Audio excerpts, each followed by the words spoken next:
Good afternoon to all listeners on Parliament Radio 105.5 FM, our viewers on the Parliament channel, and those of you joining us via the World Wide Web on the Parliament's website, www.ttparliament.org. We are less than 1 minute away from the start of today's sitting of the Senate. On the agenda today, the Senate is expected to commence a motion to approve the Privileges and Immunities CARICOM Implementation Agency for Crime and Security Order 2016. There is one urgent question to be taken today. There are also other questions on notice and a number of papers to be laid. So we take you over now to the chamber for the start of the proceedings.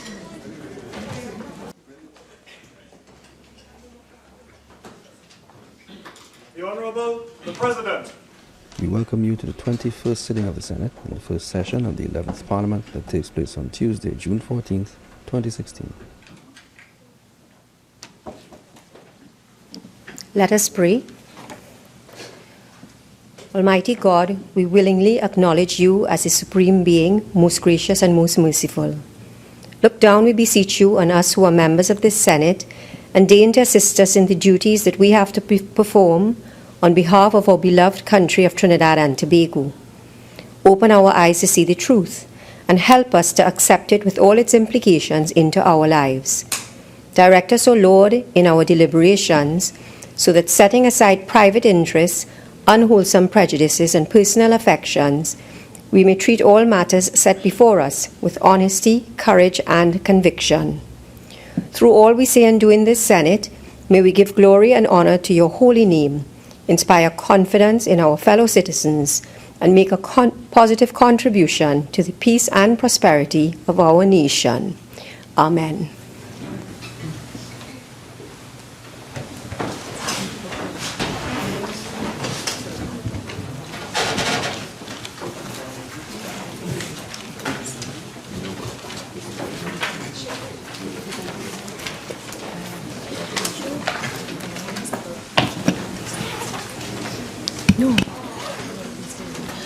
Announcements by the President. Honorable Senators, I have granted leave of absence to Senator the Honorable Dennis Moses, who is out of the country.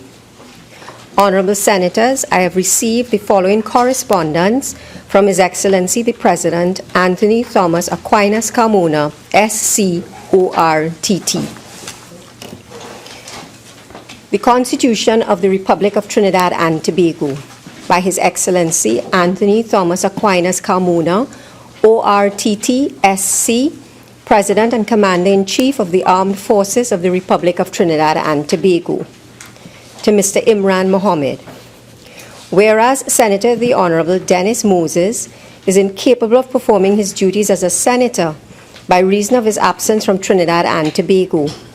Now, therefore, I, Anthony Thomas Aquinas Carmona, President as aforesaid, in exercise of the power vested in me by Section 44(1)(a) and Section 44(4)(a) of the Constitution of the Republic of Trinidad and Tobago, do hereby appoint you, Imran Mohammed, to be temporarily a member of the Senate with effect from the 14th of June 2016 and continuing during the absence from Trinidad and Tobago of the said Senator Moses. Given under my hand and the seal of the President of the Republic of Trinidad and Tobago at the Office of the President, St. Anne's, this 14th day of June 2016.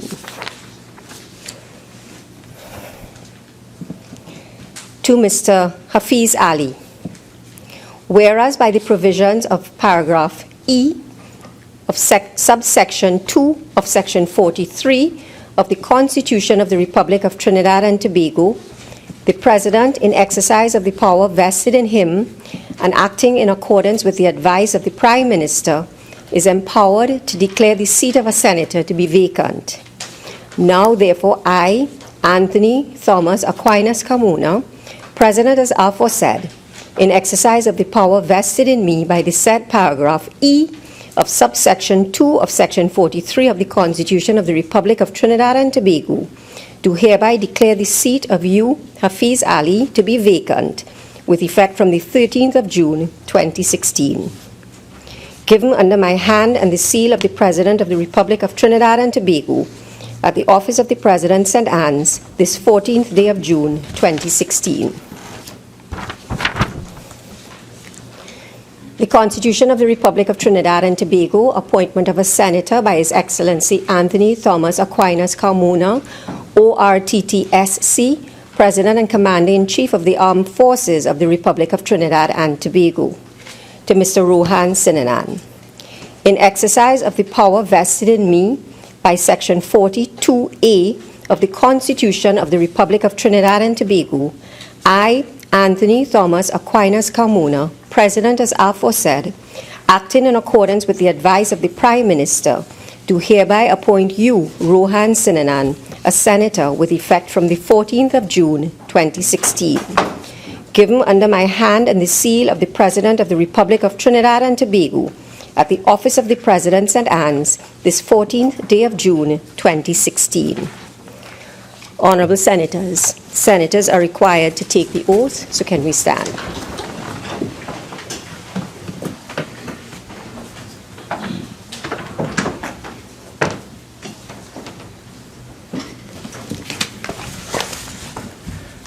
I, Rohan Sinanan, having been appointed a Member of Parliament, do swear by the Bhagavad Gita that I will bear true faith and allegiance to Trinidad and Tobago, will uphold the Constitution and the law, and will conscientiously and impartially discharge the responsibilities to the people of Trinidad and Tobago upon which I am about to enter.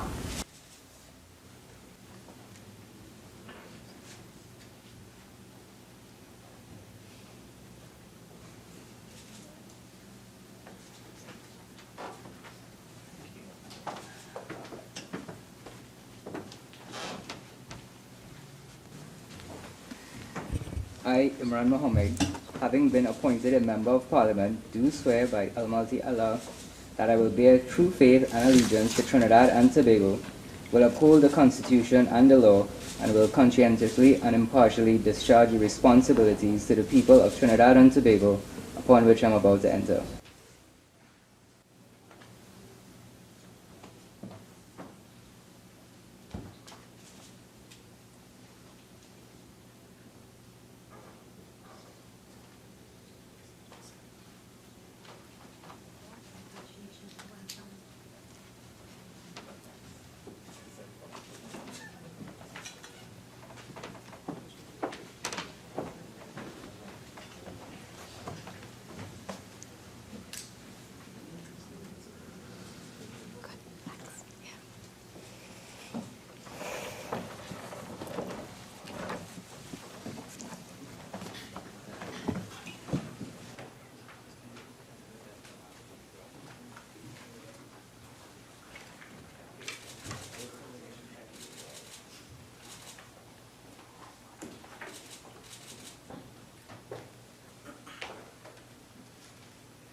Bills brought from the House of Representatives.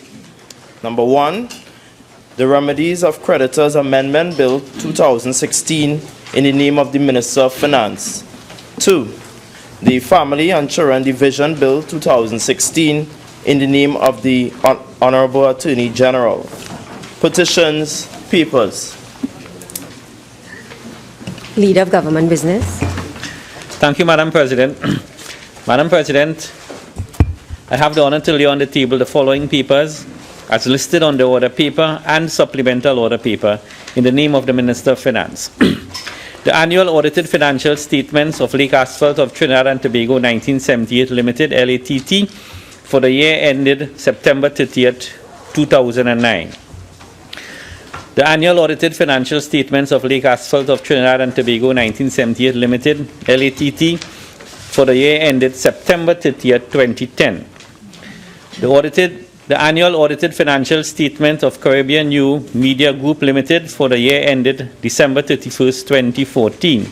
And finally, the consolidated audited financial statement of the Urban Development Corporation of Trinidad and Tobago Limited, UDCOT, for the financial year ended December 31st, 2008. Reports from committees, urgent questions. Senator Mark. Thank you. Thank you very much, Madam President. To the Honorable Attorney General, given the concerns of the Caribbean Financial Action Task Force that there are inadequate provisions to deal with terrorist financing in Trinidad and Tobago, what is the government doing to address such concerns? Honorable Attorney General. Thank you, Madam President. Madam President, on Friday, June 3rd, 2016, the Caribbean Financial Action Task Force published its fourth round mutual evaluation report of Trinidad and Tobago. This evaluation assessed the anti-money laundering and combating of financing of terrorism systems in Trinidad and Tobago as at January 2015. What the mutual evaluation tells us is that despite substantial improvements in technical compliance made by the PNM government between 2009 and 2010 in particular, where landmark legislation which formed the backbone of our AML CFT compliance was set down, the UNC-led administration failed to maintain that momentum. The evaluation reveals significant gaps in our legal framework, with the country being rated as non-compliant with 2 recommendation areas, partially compliant with a further 13 of the 40 Financial Action Task Force recommendations. Further, we were rated moderate or low in terms of effectiveness when assessed against FATF's 11 immediate outcomes. Trinidad and Tobago now finds itself in enhanced follow-up by CFATF, as well as under review by what is known as the ICRG process, the International Cooperation Review Groups of both CFATF and FATF. The major FATF recommendations in respect of terrorist financing, in which our country has been found deficient, are Recommendation 6, which is the targeted financial sanctions relating to terrorism and terrorist financing, for which we were rated partially compliant, and Recommendation 8, which is in relation to non-profit organizations, for which we have been rated as non-compliant. These are tied to immediate outcomes 9, that is terrorist financing investigation and prosecution, and immediate outcome 10, which is terrorist financing preventative measures and financial sanctions, both of which were rated as low. Honorable Attorney General, your time is up. Sorry, Madam, I was told it was 5 minutes. I apologize. Yes. May I ask the Attorney General whether, in his view, there is a thorough appreciation by the relevant authorities in TNT of the dangers of terrorist financing? I thank you, the Honourable Member, for the supplemental question. In fact, there is. It's demonstrated by our published legislative agenda, which closes the gaps on the immediate outcomes and answers, and also by the fact that we've established an anti-terrorism desk, and we have, in fact, designated terrorists and taken applications for property very seriously, and there are 2 others in the pipeline, with the international listings being locked in. So we have taken the steps to activate not only legislation, but actual operationalization, coordination mechanisms as it relates to proceeds of crime, terrorism, the designations, the listings, and the forfeiture of properties, which is a first for the country. Yep. Madam President, could the Honourable Attorney General indicate to us what is the time frame he has targeted to enhance and upgrade the various pieces of legislation that would have to be approved by the Parliament to deal with this very burning issue? Honourable Member, as indicated in November when I put forward a public statement, we had to await CFATF's publication of the report, which only happened on the 5th or 6th of June this month, After that, the plenary session, which I just chaired as chairman of CFATF in Jamaica last week, where we were put into enhanced follow-up in the ICRG processes in FATF and CFATF. Coming out of that, it is now immediate that we can actually make these statements. And the time frame now meshes back with what I put on the legislative agenda, which we published, which shows that we've in fact drafted and prepared the legislation already to close the gaps under the Proceeds of Crime Act, the Companies Act, the Anti-Terrorism Act, and the Board of Inland Revenue Act, the trust legislation which we deal with. The immediate outcomes, 9 and 10, which are on the deck, are in fact expected to be completed before this calendar year, as we had that process to do. I should add that we've picked up the National Risk Assessment for Trinidad and Tobago, which was languishing. It is now nearly completed. We accelerated the process, and that NRA forms a very significant background for our international review process. So we have done in the last 6 to 8 months approximately 5 years' work, as our international reviewers have noticed. And Trinidad and Tobago has come in for serious commendation for the amount of work that we have done. We have also, in fact, 150% supplemented the CFATF work program by seconding up to 12 persons to work with CFATF, so that our commitment as a nation is shown not only in the hard work which we have published, which we have done and which will be completed, the work we've done in court, but also by the international cooperation which we have given to CFATF, which again has come in for immense praise from the global community. Questions on notice? Questions for oral answer? Madam President, I'm pleased to inform that the government will be answering questions 60 and 62, and we kindly ask for a deferral of question 61 for 2 weeks. Question 61 is deferred. Senator Mark. Question number 60 to the Honorable Minister of Public Administration and Communications. Honorable Minister of Public Administration and Communication. Madam President, the idea of increasing the retirement age to 65 is a complex issue. It affects succession planning, career pathways, legitimate expectations, and promotional opportunities. It must be studied carefully before any consideration can be given to this idea. Accordingly, the government does not plan at this time to increase the retirement age. Then can I ask the Honorable Minister whether there is going to be some study commissioned by the government through his ministry to look at this whole question of increasing the retirement age from 60 to 65? Honorable Minister. Madam President, as I noted, the government does not plan at this time to increase the retirement age. So we have no studies in train to do that.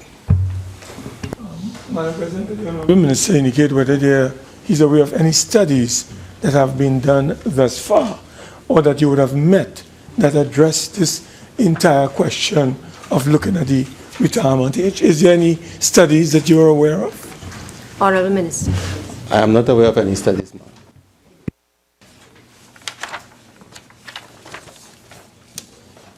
Senator Mark.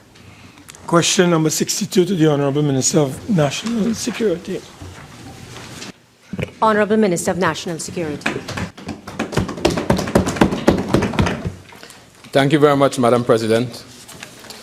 The current crime detection rate continues to pose a serious challenge to the law enforcement agencies and to the safety and security of the country as a whole.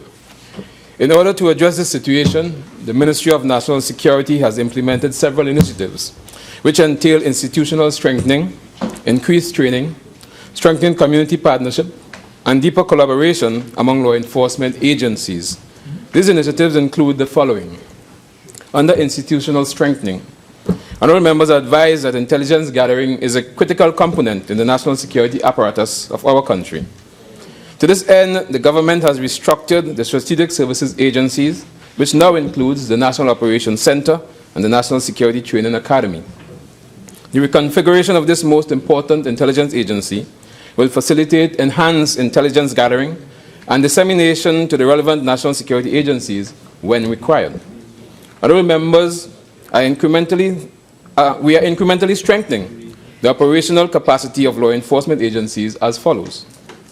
The strengthening of a cold case unit to conduct further investigations into homicides which occurred over the last 10 years and remained unsolved. In January this year, the staffing of this unit was strengthened with additional investigative officers.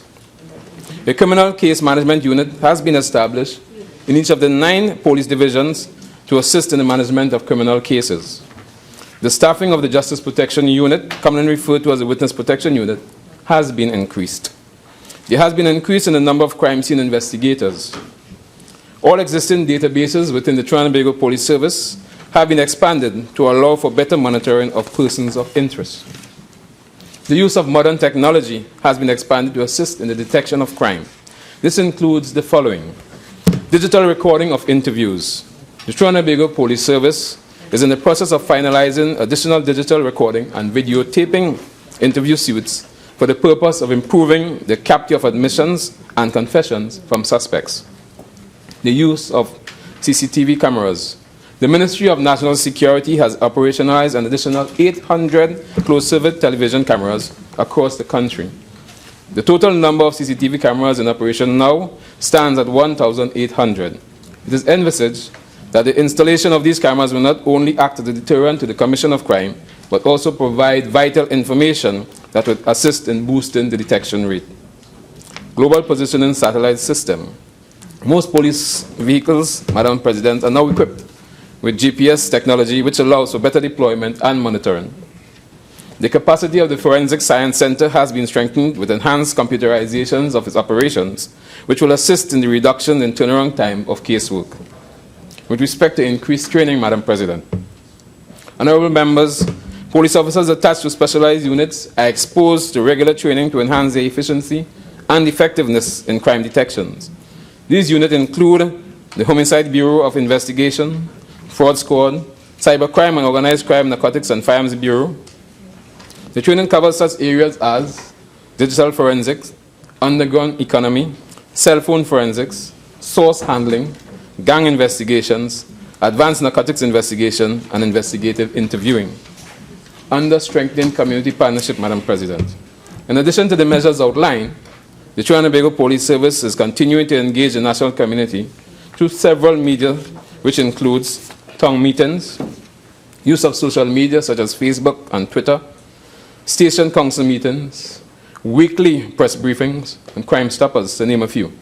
This emphasizes that such interactions with the public will facilitate greater trust in the police service, deeper collaborations, and will facilitate more information gathering.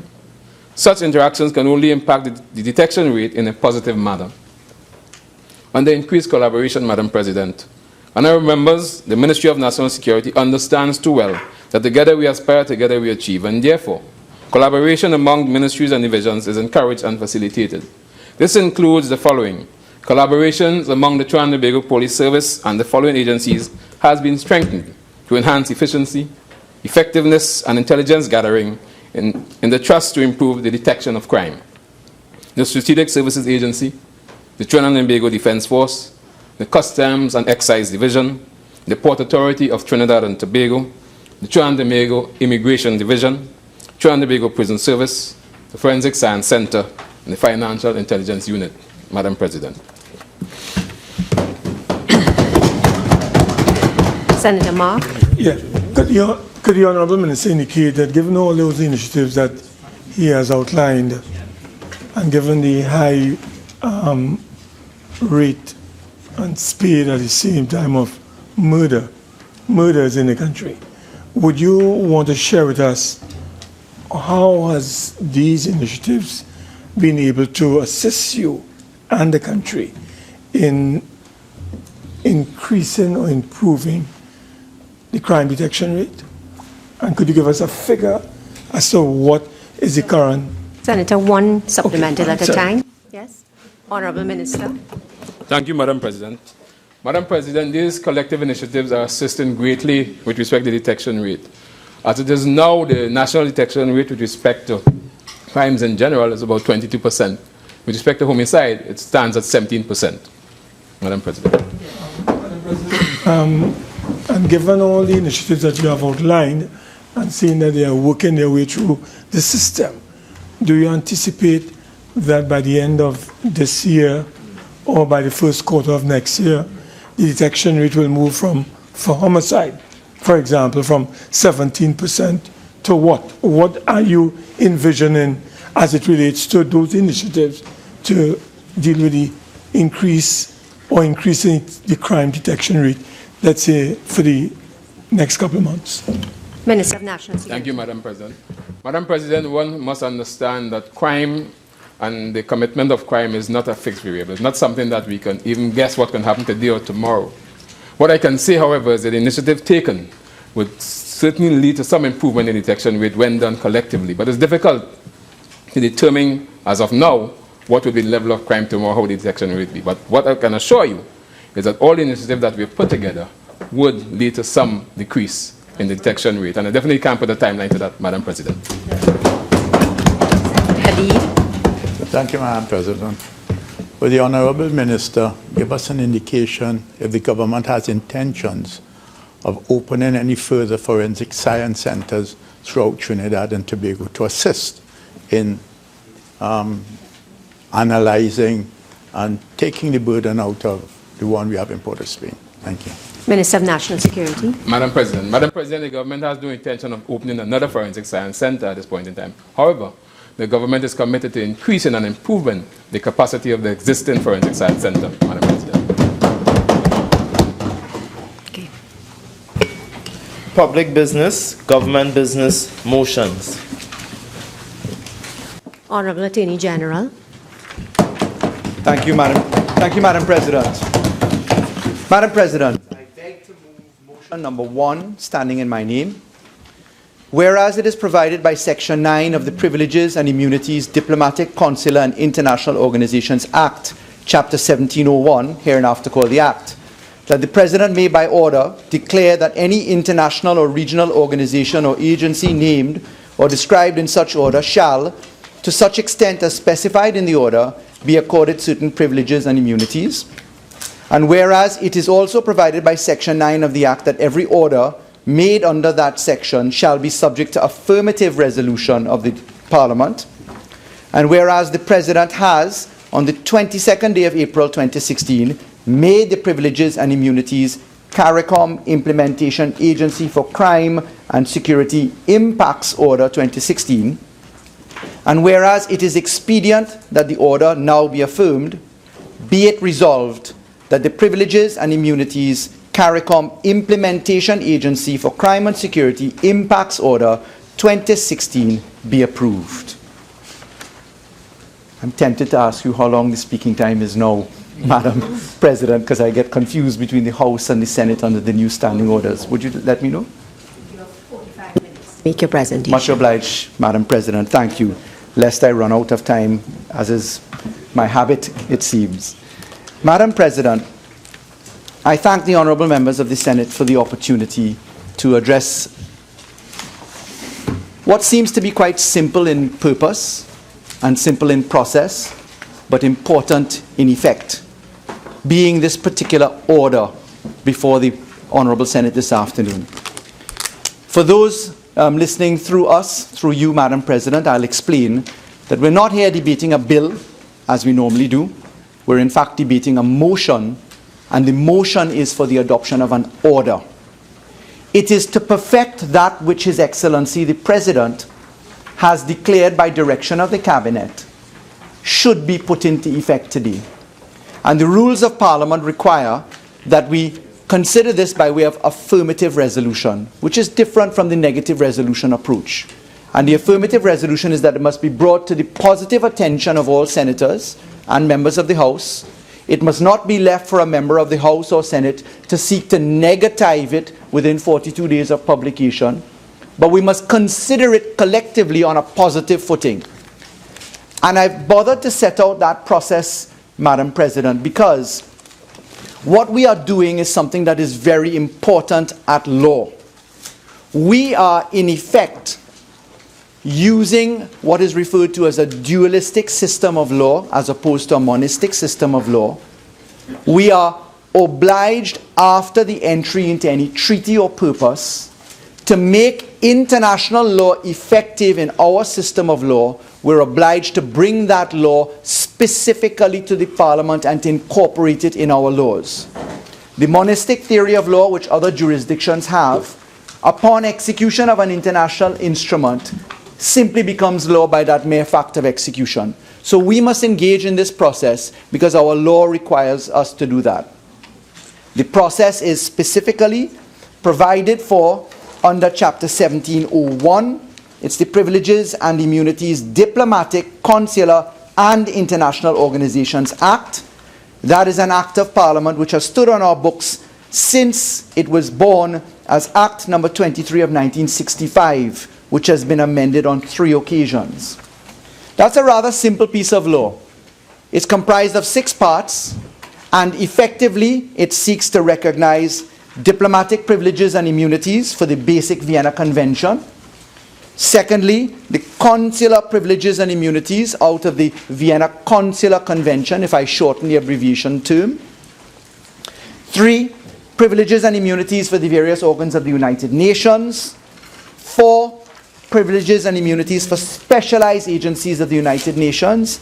And 5, privileges and immunities of other organizations such as the CARICOM IMPACS organization. When we give privileges and immunities, we're doing exactly that. We're creating judicial character, clothing it as a body corporate with all of the powers onto a body corporate as our Interpretation Act prescribes under Section 37. Secondly, we are providing for inviolability of property, papers, and specifically persons associated with that entity. The order itself goes through the parameters of what we're doing. The order is comprised of 11 sections, 11 clauses. That provides for, firstly, a definition section. Secondly, the juridical personality, with grounds in the Section 37 of the Interpretation Act. Fourthly, the inviolability of the headquarters. Fifthly, the immunity of assets and property. Sixthly, the inviolability of the archives. Seventhly, the treatment of official communication. Eighthly, property not subject to certain taxes and duties. Ninthly, the financial resources of IMPACS. Tenthly, privileges and immunities of officials of IMPACS and experts on missions. And lastly, the commencement as grounded at the 6th of July 2006. So that's process. That's what we're doing as a matter of law. That's the inviolability. Question now for the Honorable Senate, and through you to the people of Trinidad and Tobago, Madam President, is what is CARICOM IMPACS all about? As its name implies, CARICOM IMPACS is effectively an entity. It is an associative collection of the CARICOM entities, being 13 countries in structure, 10 by way of signatory, where the CARICOM heads came together, starting with the mechanism which they agreed to use in coming up with the ICC International Cricket Competition then.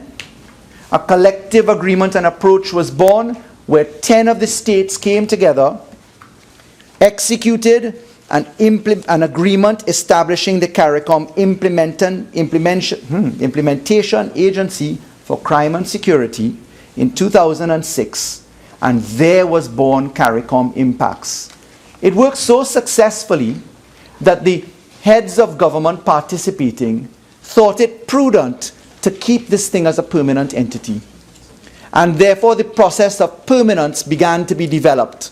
And specifically, in 2009, the various governments agreed to execute, and in fact executed, an agreement between the government of Trinidad and Tobago and the CARICOM Implementation Agency for Crime and Security, that is IMPACS, to facilitate the headquartering of CARICOM IMPACS and its privileges and immunities right here in Trinidad and Tobago. That, in fact, at 2009, resulted in a draft order being prepared by His Excellency the President under the then PNM administration. And just then, in May 2010, of course, we had an election, and regrettably that matter lapsed. In the period 2010 to 2016, as we now stand, this matter has been left in abeyance. It did rear its head in 2011, when the last administration, in fact, brought to the Parliament, I believe it was in April 2011, the CARICOM IMPACS order in terms that we have now. There was a debate in the House of Representatives. There was some trading of blows. There were commitments expressed on both sides as to the importance of this legislation in the terms of it being an order under legislation.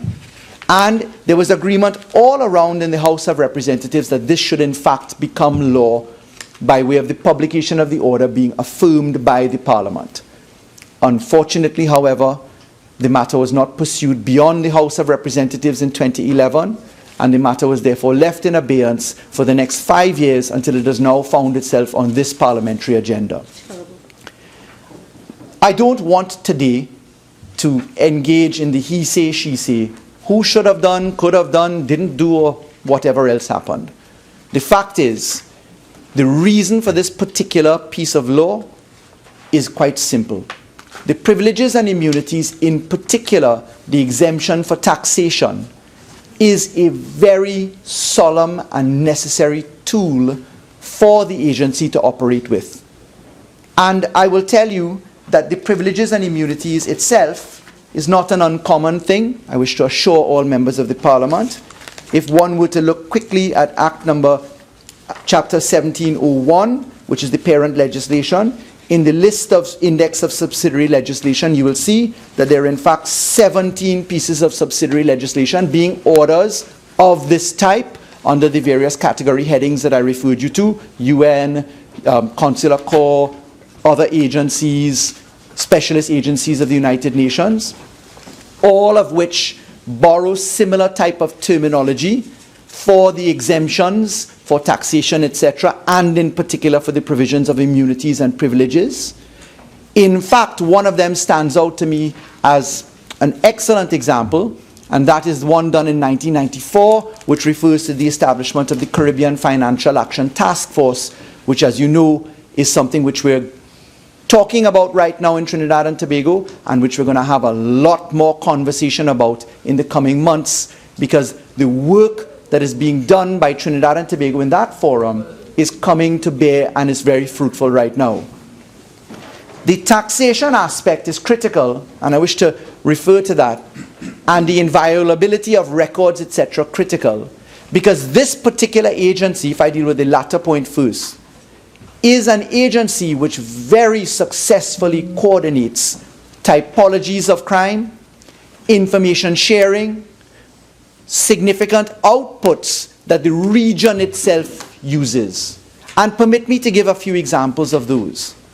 This agency actually has given some very good work product when we look at customs, when we look at immigration, when we look at the sharing of information in criminal activity, in particular in relation to narcotics, small arms and firearms and ammunition, when we look at the area of asset recovery, when we look at the trading of information in relation to trafficking in persons. This coordinating agency, being a CARICOM agency, is able, firstly amongst the CARICOM territories, to have a direct association of ministers of national security and law enforcement agencies actively involved in the pot which forms CARICOM IMPACS. Secondly, as a springboard and platform, they have had the ability to incorporate the agencies which are supporting or third-party entities, including the United Nations, the European Union, the Organization of American States, the OAS, just to name a few. And why have I referred to that? Because crime and security is not localized to any one jurisdiction, in particular Trinidad and Tobago. What we're looking at, Madam President, in this matrix is the fact that there is a global village. We cannot consider typologies of narcotics, of human trafficking, of murder, of the flow and tide without looking to what's happening in our neighboring jurisdictions. We are, after all, as a country, supposedly involved in the trafficking of certain ills, a transit point for certain ills. We know that there are source countries for certain ills. Look at the cocaine trade, the drug trade. We know the statistics that come out of the South American basin, in particular, what statistics come out of Colombia, that which passes through Venezuela. We look to Suriname and Guyana also suffering from the similar position, and the source countries then flow through the CARICOM region in two forms.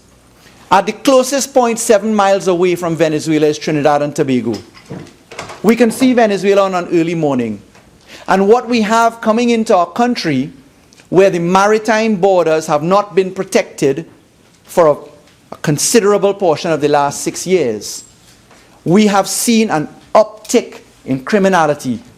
We have seen the legacy of it left behind in the number of firearms, in the amount of drugs that has been left on the trail in Trinidad and Tobago, littered only by the severity of the body count and the blood that has washed this country.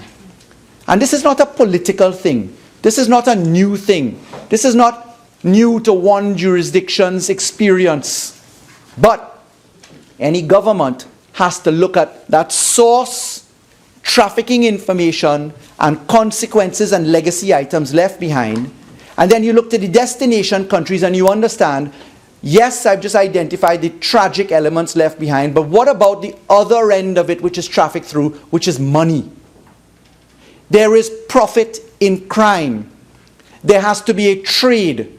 The money is what drives this whole product and this tragedy. And one is therefore obliged to follow the money and essentially to take the profit out of crime. If you as a nation, if we as a nation follow not only product, but strangle and kill the flow of money and strangle and kill the opportunities for crime, that's when we're beginning to take a real bite at this. So it requires, as I was saying, a tiered approach. That's your international cooperative approach, put upon the idiosyncrasies of the experience which we have as small island economies. Because those who regulate us bring OECD standards, which are approximately 25 years ahead of us, on more sophisticated legal systems and operationalities, and then tell us to achieve these standards when our systems are not yet in place for that. So having a CARICOM experience to speak with one voice is critical, lest we are obliged to receive a standard which is ill-fit to our countries. If you look at what's coming out of the Caribbean Financial Action Task Force, which has an MOU, an associative agreement with the CARICOM IMPACS, you'll realize that the major issue of de-risking and correspondent banking and the elimination of the non-profit sectors in our countries are being closed in. And therefore, the revenue flows in our country, when we try to stifle the profit of crime by regulating the flow of monies, affects our economies. Money transfer services, Western Union, corresponding bankings where you wish to pay a supplier abroad as a manufacturing entity. These things are being strangled necessarily. But the CARICOM has an obligation to speak with one voice so that our microeconomies can be managed together as a whole. And that's where we get serious about fueling the efficiency and ensuring the robustness of entities like CARICOM IMPACS. Let's look now to the need for this type of order. When we give immunities and tax liabilities are being moved away by giving an immunity, why do we do that? Well, we do that because we recognize that the problem that we are facing amongst any of the international cooperation entities is financing. governments are called upon to finance institutions. Trinidad and Tobago, in fact, finances about 25% of CARICOM impacts, as it does 25% of CARICOM. As I said in an answer a short while ago, Trinidad and Tobago has now supplemented CFATIF's workforce by approximately 120 or 150%, giving them the aid that they need. Why? Because contribution in kind or foregoing of certain revenues equals to a lower operating cost for these entities, and therefore it shows the international entities which give us donor financing that we're serious about helping ourselves, because we can't just stand with our cap in our hands and say, please give me some more, where we ourselves won't step up to the plate and help ourselves. So that's some of the rationalization as to why a law of this type, an order of this type is necessary. I would think with that kind of explanation, it would be obvious that CARICOM IMPACS has the ability to significantly ameliorate the circumstances which we as a nation find ourselves in. And I wish to focus in particular upon some of the work products that come out of CARICOM IMPACS.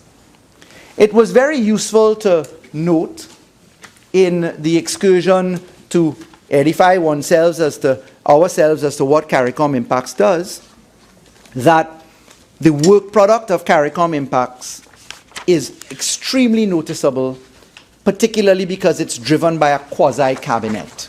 And the quasi-cabinet is, of course, a small collection of the ministers involved in the specific CARICOM territories, and including the law enforcement agencies. Currently, Trinidad and Tobago's Prime Minister, the Honorable Dr. Keith Rowley, is the chair of that particular entity, and the CARICOM agenda is being driven by Trinidad and Tobago's Prime Minister, so that the voice of CARICOM is now a collective position. Similarly, in the CFATIF experience, as Attorney General for Trinidad and Tobago, I am the chair of CFATIF for this year. And in fact, I'm very pleased to report, and this is no compliment to one person, this is a compliment to a country, that we have come in for serious praise by our international partners for the valuable work that we have given to CFATIF, for the in-cash, in-kind contribution, and that is testimony to the agencies in national security, finance, Attorney General's office, the FIU, the Trinidad and Tobago Police Service in the Financial Investigation Branch, the Anti-Crime Investigation Unit, the Office of the DPP, the Judiciary of Trinidad and Tobago. You see, the very hard-working public servants in Trinidad and Tobago have been looking for a voice of advocacy and have been looking for a drive for performance. And I think that that is being manifest well enough that there is now an energy and enterprise to get the job done. So that's the international picture. When we look locally now, there are some extremely useful work products that CARICOM IMPACS is driving. And one of them, and I wish I could actually find the note that I saw it in, one of them in particular deals with the issue of asset recovery. Another one deals with trafficking in persons. Another one deals with the tracking and flow of, as I said before, small arms and firearms and ammunition. Another one deals with the coordination for terrorism, terrorist financing. Another one deals specifically with anti-money laundering. And when we look to those issues, it now becomes obvious to Trinidad and Tobago that if we stand and drive a CARICOM process as Trinidad and Tobago is doing right now in CFATIF, CARICOM IMPACS, three important entities, what's going to happen is that the shared experiences of the various jurisdictions flow in to Trinidad and Tobago, and therefore one does not need to reinvent the wheel. Coming out of CARICOM IMPACS was a most laudable project, which I wish to encourage many in society, if not all, and especially again, honorable senators, because I've referred to it once before. There's a draft piece of law coming out of the cooperation between improved access to justice in the Caribbean, a funding by the Government of Canada, by UE, with cooperative assistance for CARICOM IMPACS, and it is a draft model piece of law entitled An Act to Provide for the Establishment of an Agency of Government to be known as the Major Organized Crime and Anti-Corruption Agency to investigate and prosecute major organized crime, serious economic or financial crimes, acts of corruption, cyber crime, and matters related thereto. Now, why have I raised this? As a result of advocacy now at the helm of various institutions where Trinidad and Tobago is involved, these items have become critical agenda items. And I'm pleased to say that most recently in Jamaica, whilst I was at the CFATF conference, Trinidad and Tobago had the opportunity to spend some considerable face-to-face time with the most eloquent and charming and vivacious the Director of Public Prosecutions, QC Llewellyn, in Jamaica, with the very competent head of INDICOM, which is the equivalent of our Police Complaints Authority, and very importantly, with the major, I think he's Colonel, who is in charge of what is referred to as MOCA, the Major Organized Crime Agency of Jamaica. And much to my surprise, refreshing as it was, I found out that MOCA, I've just told you there's draft law for it, in Jamaica, which resembles very much what an anti-corruption agency fashioned in a security services agency type model, which we have in Trinidad and Tobago, that MOCA in Jamaica is operationalized by the sole agreement between opposition and government. No legislation. None. Director hired by the executive, potentially fired by the executive, trading of information, interception of communication, everything done without an enabling piece of law. And if you see the results, Madam President, and so facilitative was the cooperation that neither Jamaican government nor Jamaican opposition should stand in the way of dealing with the scourge of crime, that they agreed to operationalize all of this with no law and are only now fashioning the law to clothe the enterprise. How far a perspective away from us that seems. And you know what? That's where understanding and reciprocity of the type that we see in CARICOM IMPACS comes home. Because there is a degree of sobriety in saying, well, hold on. If your neighbors could talk seriously about grappling with crime, agreeing to literally feed the horse while the grass is growing. Because it's almost like, as the head of MOCA put it to me, he said they are literally flying a plane whilst it's being built. And that was the imagery communicated to Trinidad and Tobago. And when I explained to them what we are discussing in Trinidad and Tobago, get it perfectly right before you start. Whilst we have a scourge going down in this country, there was shock. It wasn't an express shock, but one can certainly read by body language. And so I took away from that, you know what? Let me communicate this message as I have an opportunity again, in particular to this Senate. Sometimes it's necessary for us to agree to fly the plane while it's being built. I'm not saying it's perfect. Don't take away the words as that is the policy or structure. But what I'm saying is our country must become sober in its reflections of how grave this situation is. And it is for that reason why we saw it necessary to bring the CARICOM IMPACS order back onto the table.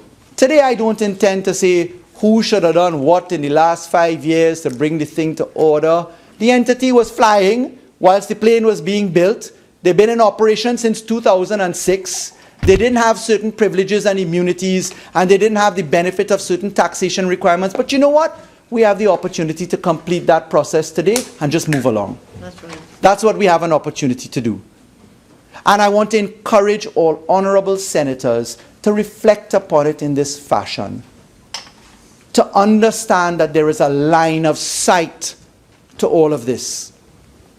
The line of sight is legislative nationally.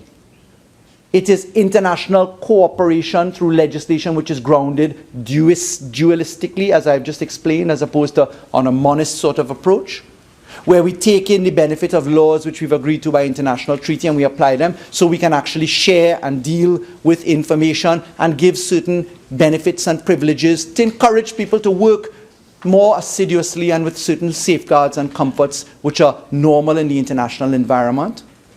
That's internationally. But very importantly, we are not, even though we are proper in reflecting upon ourselves as an island in the Caribbean by ourselves. We're a transit port. We have to deal with the transit source and destination issues. We have to follow the money. You have to, as a government, have the courage to publish an agenda. Take licks for it. But the reason that you publish one with items like this on it, or with items like anti-terrorism, or follow the money, or civil asset forfeiture, is so that you can measure it and be held accountable for it.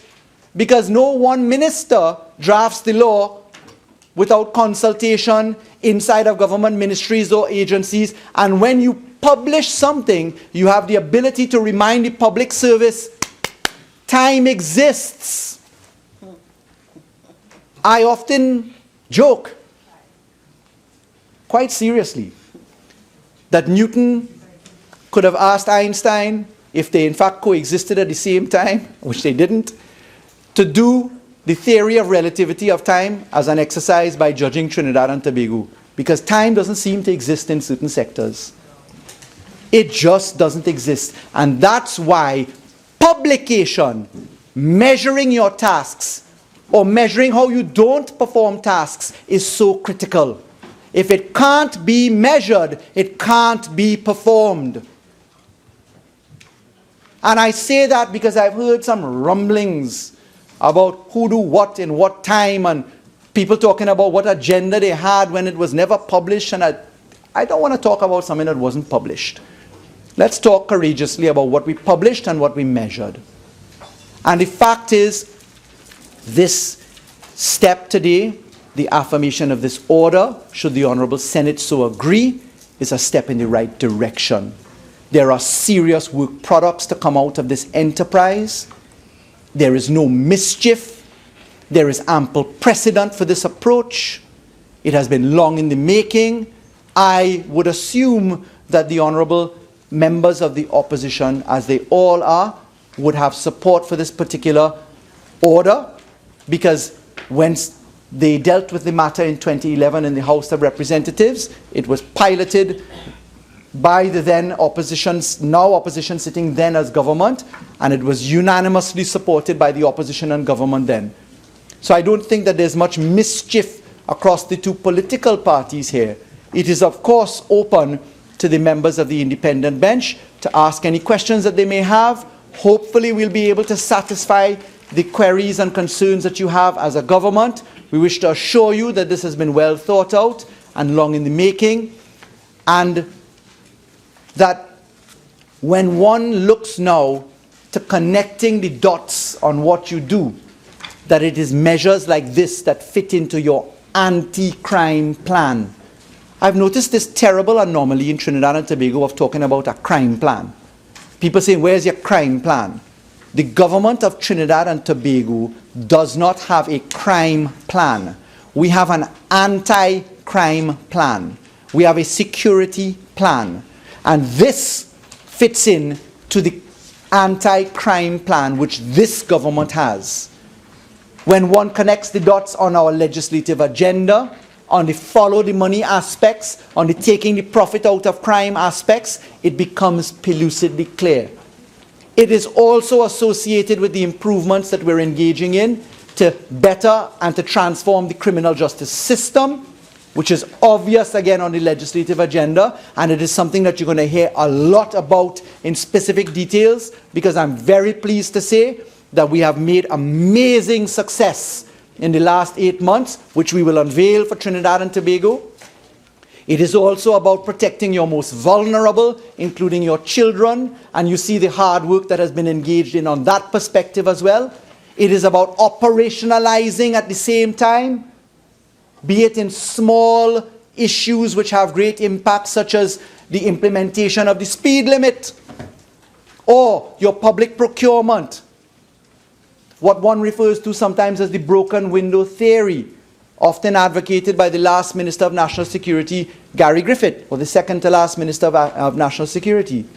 But the point is, it is not an individual single perspective that you engage in. It has to be a whole perspective where you give a line of sight on that which you measure. And you'll be held accountable to it, Madam President. So, Madam President, I think that I have laid the groundwork for this debate. I hope that I'd be able to answer questions. I do hope that I will have, that the government will have, that Trinidad and Tobago will have the support of all members here today. And with that, Madam President, I beg to move.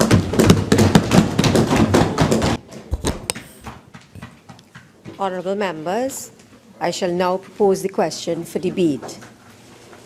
Be it resolved that the Privileges and Immunities CARICOM Implementation Agency for Crime and Security Impacts Order 2016 be approved. Senator Mark.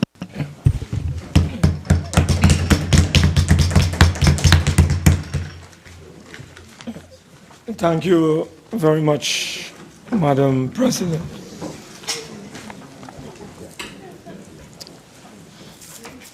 We would like to join this debate on this matter, this order, via a motion that did not reach the Senate, according to the Attorney General, when it was first introduced in April of 2011, or thereabout, sometime in 2011, and thereby this order, which required the approval of both houses of Parliament, fell through. And the same order is now being introduced in 2016 to give effect to certain privileges and immunities to this intergovernmental organization known as IMPACS.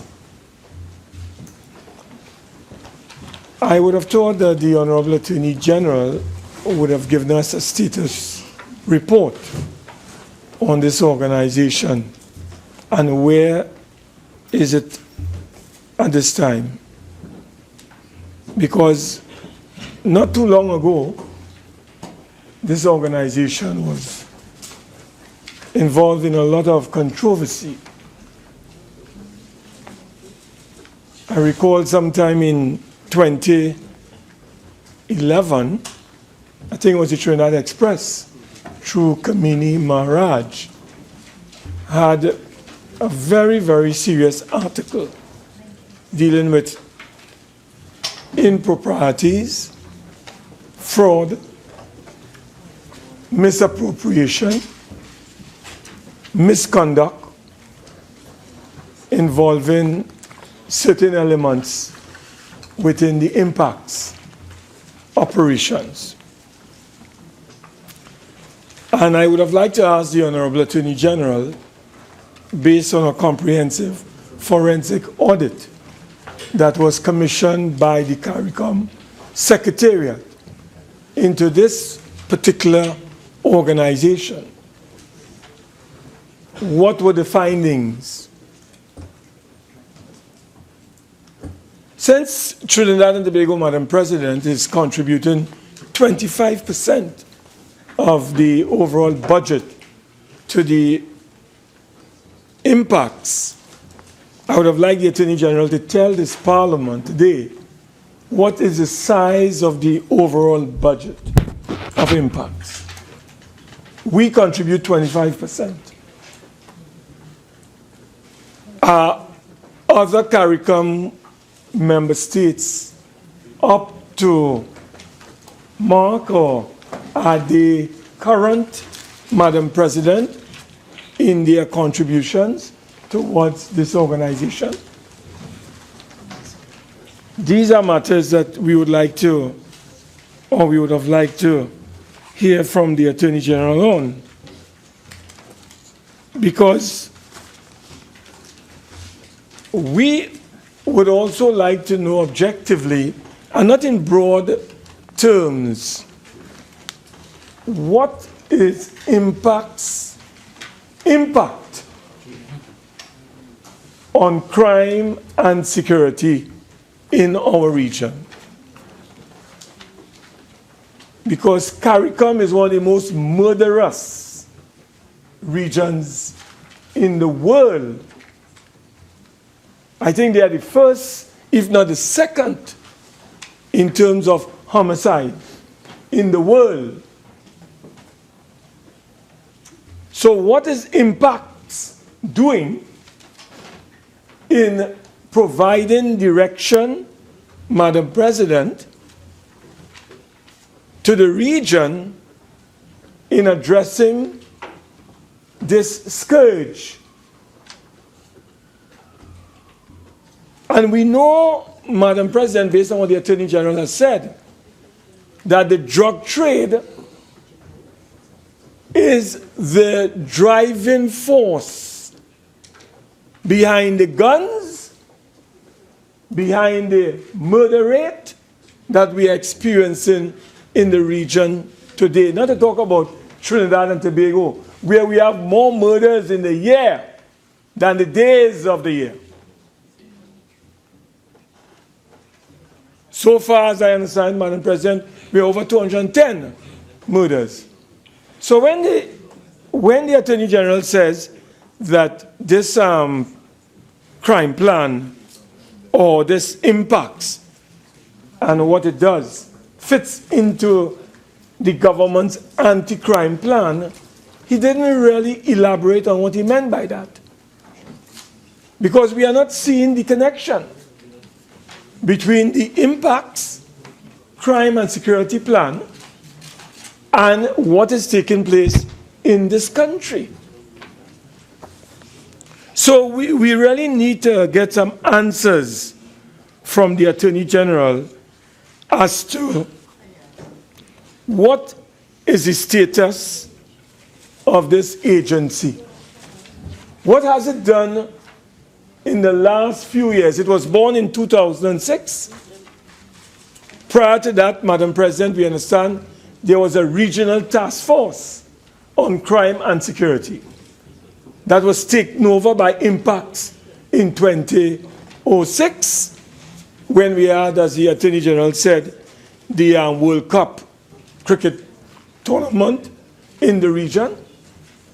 And it appears that CARICOM was so impressed with the outcome of IMPACS during that World Cup experience that it decided to make it a permanent agency or body within the CARICOM family. But the question of the integrity of impact needs to be looked at. And this is why I'm asking the Honorable Attorney General to bring the Senate up to date with what has happened with the comprehensive forensic audit conducted by the Director of Internal Audit of the CARICOM Secretariat, along with two other auditors. Back then, what is the status of that particular experience? At that time, a former executive director was dismissed, Madam President, from that particular agency because of improprieties, irregularities, misconduct, misappropriation, monies missing.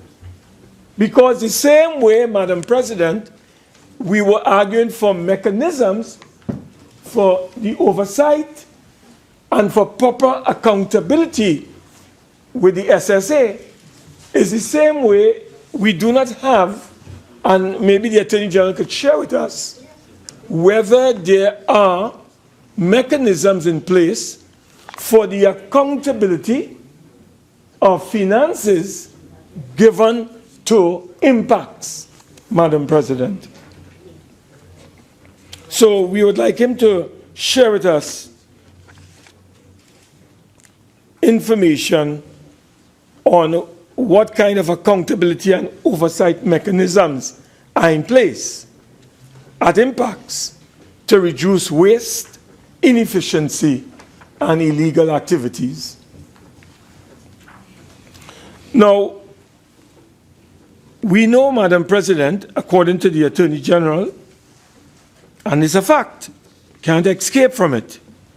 We got an information brief from the Parliament, which outlined on page 3 that this organization called IMPACS, CARICOM Implementation Agency for Crime and Security, is supposed to be the nerve center of the region's new multilateral crime and security management architecture. And it goes on to say, specifically designed to administer a collective response to the crime and security priorities of member states, according to this brief that we have before us. But, Madam President, whether it is Jamaica, Guyana, Suriname, Trinidad and Tobago, or even small Barbados, we have a situation, Madam President, where homicides seem to be a very challenging issue for us in the Caribbean as a whole. And, Madam President, we know that the basis for it, whether we like it or not, lies in the drug trade. I think the Attorney General mentioned sources of drugs that flow through the Caribbean to Europe, to the United States, coming out of Colombia, being stored in Venezuela, and coming across the border. And this is why, Madam President, the Attorney General would have to explain to us, as we deal with crime and security involving this agency, this open, porous border that we are talking about, what measures and steps are being taken to distinguish between genuine people who are coming from Venezuela because of the hunger and poverty and economic crisis that they are faced in Venezuela, and from those who may be coming in here as drugs, mules. What kind of system or apparatus do we have in place down at the port of Cedras to distinguish between genuine persons who are coming in from those who are coming in from Venezuela, Madam President, who may have other ambitions and other objectives? I don't know. But these are matters, Madam President, that we have to focus on, because you would know that when we talk about crime and security in our region, what is driving crime, particularly murders in the region and in Trinidad and Tobago, Madam President, is the drug trade. And you know, Madam President, we know when drugs come, guns come. And there's a link between drugs, guns, and gangs, Madam President. Madam President, the average per capita in terms of murders in, let's say, the United States is just about 5 per 100,000 inhabitants. 4.6 or about 5. Trinidad and Tobago is over 30, I think, Madam President. and rising. We have one of the highest in the world or in the region. And Madam President, the reason for it is because of this trade that we have taken place through our porous borders. I am made to understand that there are 146 ports in this country. Over 119 are not protected by the state. Madam President. So we know it's a challenge to deal with the coastlines in our country. You could have how many OPVs. It is a very difficult task that we have to face in our Caribbean waters. Madam President, when you look at the region as a whole and the square kilometers of the Caribbean region, it is almost the size of the whole of Europe. But you know, we only have, but in terms of sea, plenty water. But in terms of land, we occupy less than 4 to 6%, Madam President.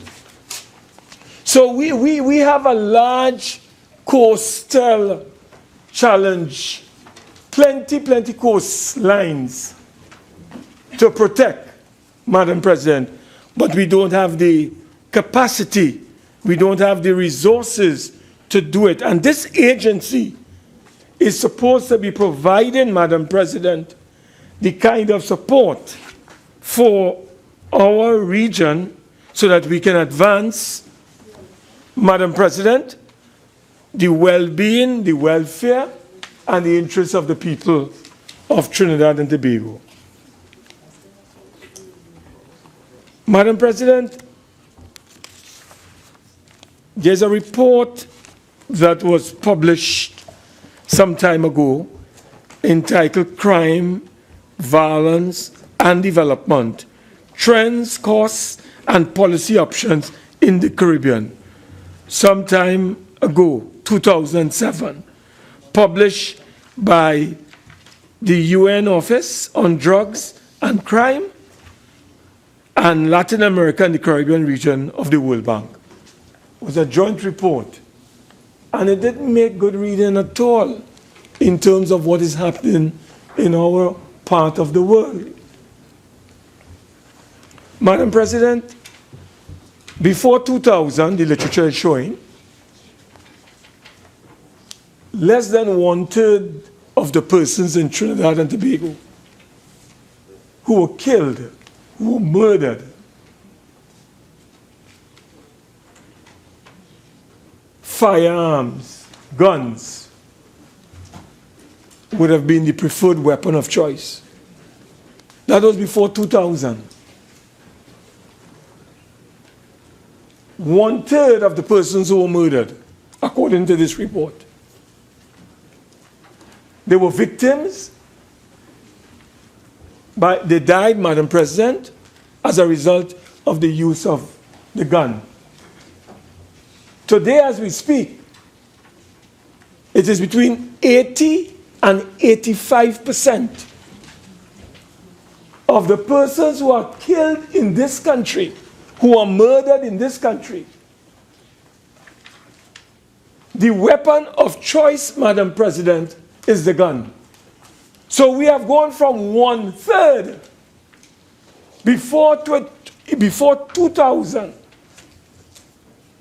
And now, Madam President, in fact, this report shows that between 2002 and 2006, in this country, it rose from 1/3, 33%, to 70%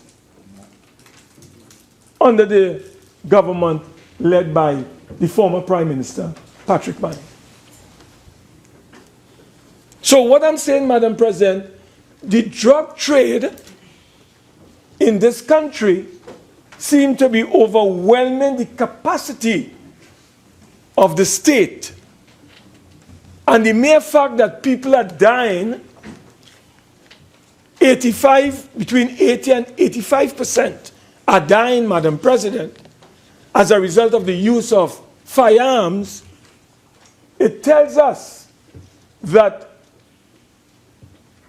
the country seems to be overwhelmed with drugs, and the underground economy, the dirty economy, seem to be overwhelming the clean economy. And I do not know what IMPACS have been doing about this.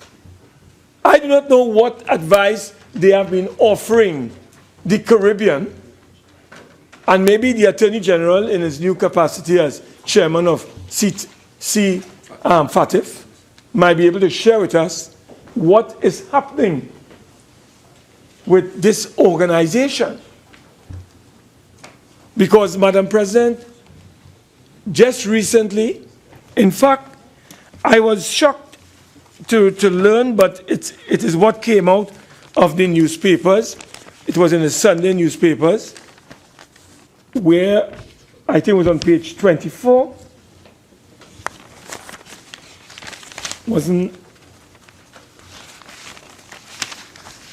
There was an article entitled "Killed with Ease, Impunity in Trinidad and Tobago" on page 10 of the Sunday Guardian, Madam President. And the Honorable Minister of National Security was telling this country that in the last 5 years, 2,000 firearms and 30,000 rounds of ammunition has been seized in Trinidad and Tobago. 2,000 firearms, Madam President, and over 30,000 rounds of ammunition have been seized in this country over the last 5 years.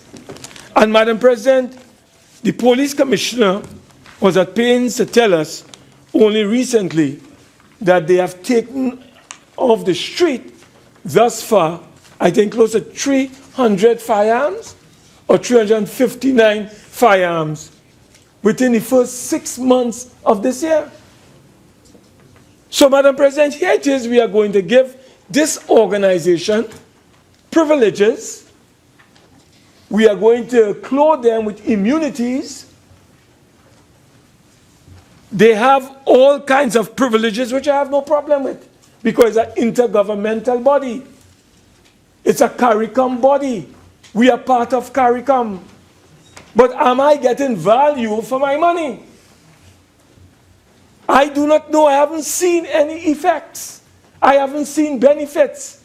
What I have seen is a murderous start to 2016 in our country. It's the worst that we have experienced. In fact, the massacre that took place in America recently, this is the deadliest in its history. We have now gone through a period in this country, Madam President, where I believe is the worst experience we have had in the last few years in our country, where citizens are dying by the dozens. Over 210 died, dead, and the majority of them, Madam President, have gone through gunfire. Bullets. Where are these guns coming from? We know they are coming from porous borders. Who are bringing them in? We know the drug cartel. And they are then filtering those things through what is called facilitators, Madam President. Facilitators. They are both professionals and service providers. And they are facilitating. So the gangs are here. In fact, Madam President, we were told by the former Minister of National Security some time ago that there were some 85 gangs in this country with over 500 to 600 members. That was some time ago. We don't know, Madam President, what is the current state of affairs as it relates to that. So, Madam President, we are faced with a situation where we are asking Trinidad and Tobago to underwrite, to forego a lot of revenue as it relates to this particular agency that we are going to be giving privileges and immunities to. Which, as I said, we believe that if we have to give these privileges and immunities, we need to get answers. We need to get some kind of report, Madam President. Because, Madam President, Section 8 of this particular order says that IMPACS and its assets, property, operations, and transaction shall be exempt from all direct taxes. So they are not going to be paying taxes according to the order, which is normal once you have that status. So nobody can argue with that. They are going to be exempt, Madam President, from all custom duties, prohibitions and restrictions on imports and exports in respect of articles intended for official use. These are some of the benefits that will be accruing and will be conferring on this particular agency. They shall have the right to hold funds or currency of any kind and operate accounts in any currency. And they have the right to transfer funds in national or foreign currency to, from, and within TNT, and to convert such assets freely into other currencies, without being restricted by financial controls, regulations, or moratoria of any kind. These are some of the benefits that this particular agency would be entitled to when this order, through the motion that is before us, is passed and become law.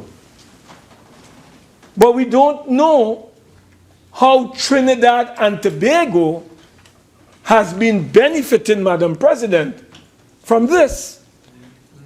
And I'm asking the Attorney General, when he's winding up, could you convert that 25% of our contribution into hard data? Give us value in terms of dollars and cents.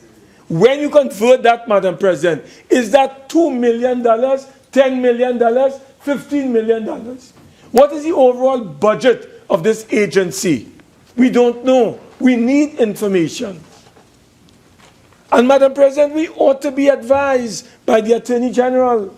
Since the inception of this agency, how has this agency, outside of cricket, 2007, I know, Madam President, according to this document that we have before us, this agency is also responsible for a number of sub-agencies. There are a number of sub-agencies that this agency has under its control. They have something called a joint regional communication center under their control, and there's something called Fusion, right, under their control. Now, I know when, Madam President, if you go to page 4 of this document, we would see that there's a regional crime and security strategy central coordinating unit, which provides critical technical support, advisory services, and assistance to member states. This unit coordinates the various activities of the regional security groupings within CARICOM anti-crime and security management framework. And we have the Joint Regional Communication Center, and we have the Regional Intelligence Fusion Center.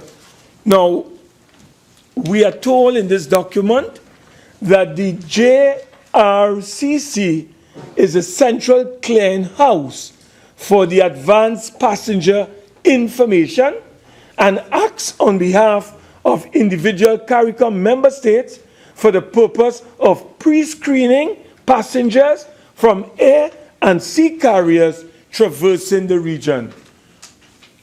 We also went on to we have been advised that this same communication center acts as a conduit to ensure effective communication among law enforcement personnel, which is necessary to enhance border control related activities.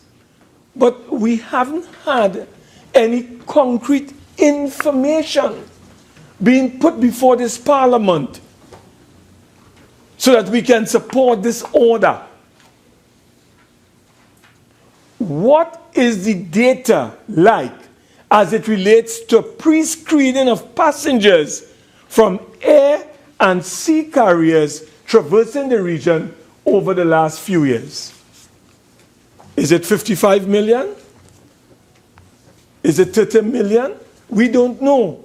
The information of this nature could have been shared so that we who are debating this order via emotion would have been better apprised, so that we can justify, Madam President, why we would want to support this particular measure that is before this Honorable House.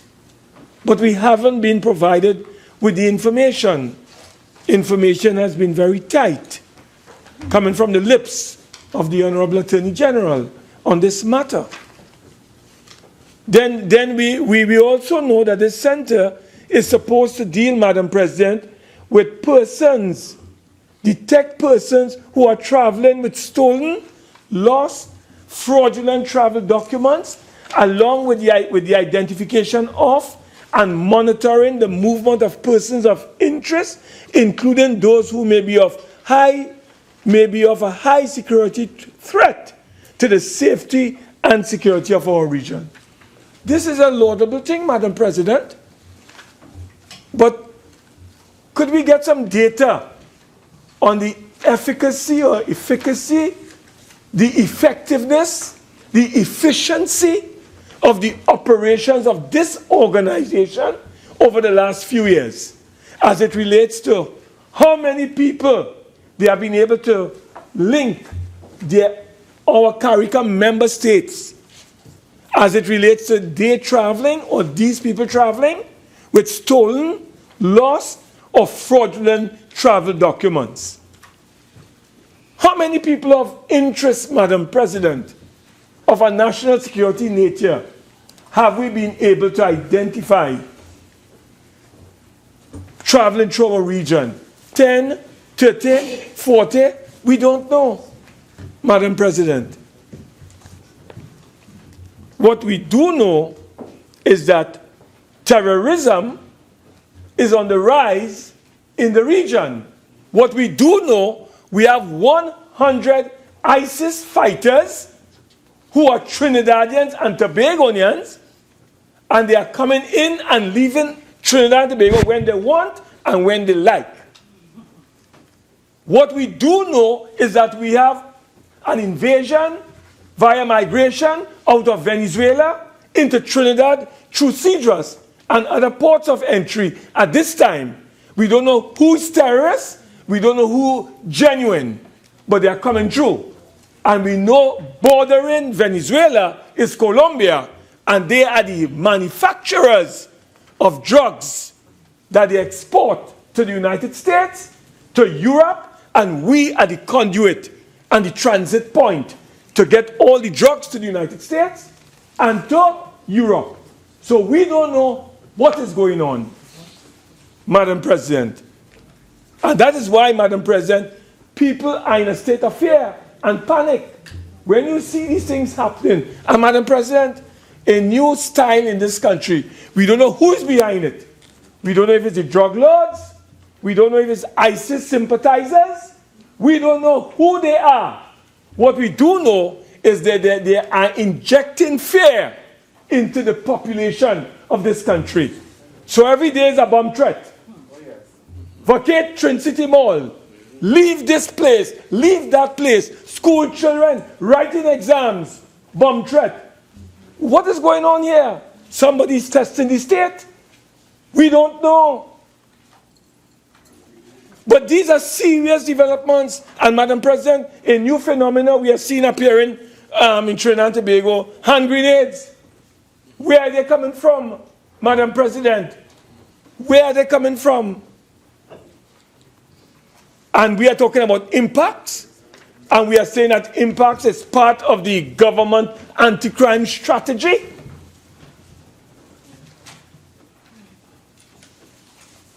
So, Madam President, we want answers to our questions. And I would like the Attorney General to tell us whether, for instance, the government is implementing measures as advanced by IMPACS in order to deal with national security matters in Trinidad and Tobago at this time as we speak.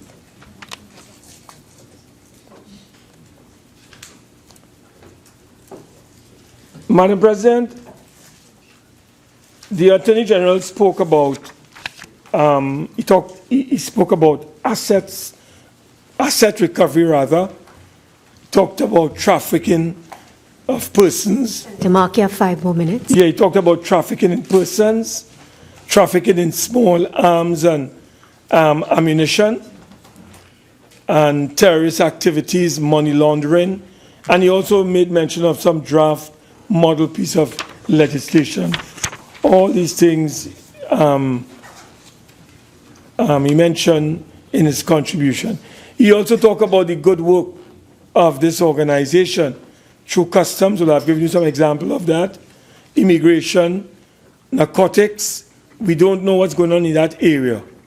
What we do know is that whenever, Madam President, you clamp down in one area, like in Trinidad and Tobago right now, the army has occupied Laventille, and the crime has now left Laventille and invaded central Trinidad and parts of South. And that is what happens, Madam President, when, for instance, you don't have an overall grip on national security in our country. So these are matters, Madam President. We have raised the matter of crime and national security within the framework of IMPACS. We have sought to let you know that we want some answers to a number of issues that we have raised. We want to also advise, Madam President, that when we talk about crime and security in our country and in our region, there's a link to development, there's a link to economic growth, there's a link to investment and trade. And whenever there is crime and there's insecurity, there is underdevelopment, there's underinvestment, and there's an overall slowing down of economic activity in our country. In fact, in this report, it is shown, Madam President, that if Jamaica and I think Haiti could have the kind of stability that we have in Costa Rica, they would immediately experience a growth rate of 5%. So in GDP. So it tells you, Madam President, the link between crime and the poor underperformance of economies within our region, whether it's Trinidad and Tobago now, or Jamaica, or Guyana, or Suriname. There's a link between crime and underdevelopment in that arena. So, Madam President, in principle, we have no difficulty in promoting CARICOM. We are part of CARICOM. We support integration, and we support CARICOM as an entity. We support the single market and economy that drive for a single market and economy, Madam President. No, we will talk about that behind doors, closed doors. Can't talk about that publicly right now. So, Madam President, as far as we are concerned, there are some areas of clarification we'd like to have from the Honorable Attorney General. I'm sure he has answers to clear the air on a couple of these matters. And in closing, if I may just indicate to him some of the areas that we'd like him to clear for us. We want to know what has been the outcome of the comprehensive forensic audit into the operations of IMPACS. We want to know, Madam President, the budget of that organization. We want to know what our contribution of 25% translates into, Madam President. And we want the Honorable Attorney General to at least provide this country and this Parliament with an appreciation of how we are benefiting from that organization in terms of reducing crime and increasing security of the person and property in our country. I thank you very much, Madam President. Senator Roach. Thank you. Madam President, I thank you for the opportunity to join this pertinent debate in furtherance of our CARICOM obligations as a member state on the approval of the Privilege and Immunities CARICOM Implementation Agency for Crime and Security Impacts Order 2016. As stated in the legal notice, this order was made by the President under Section 9.2 of the Privilege and Immunities Diplomatic Consular and International Organizations Act, Chapter 1701, and is subject to affirmative resolution by this Parliament. Madam President, I have read and considered the provisions of the order, and I have found same unremarkable in the number and type of privileges and immunities it seeks to confer on the CARICOM Implementation Agency for Crime and Security, otherwise called IMPACS, which for all intents and purposes accords with the typical international diplomatic protections extended to international and regional organizations and their personnel in order to carry out their mandate effectively and without domestic law restrictions.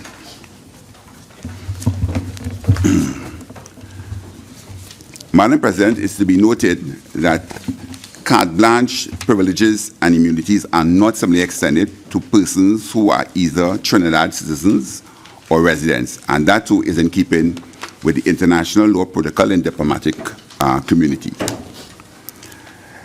This treaty arrangement with CARICOM on crime and security is vital as an instrument in the arsenal to combat the scourge of crime, and that is rampant in our country and across regional borders, reaching as far as human contact is possible.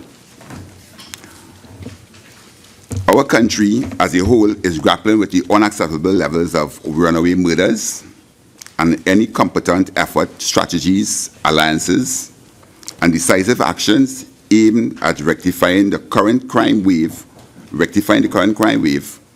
be supported and given life to. The agency's aim and objectives encompass not only Trinidad and Tobago, but the wider CARICOM. It's an obligation that brings us together as a region to fight a common enemy that has no regard for human lives or how they are affected by their criminal activities, and total disregard for the rule of law. Some issues raised by Senator Wade Mark, I must say, I find to be germane. In particular, the status report on the agency, a status report on the agency could be given. It is interesting to know what exactly is the total budget of IMPAC in terms of 25, and what is our 25% will amount to.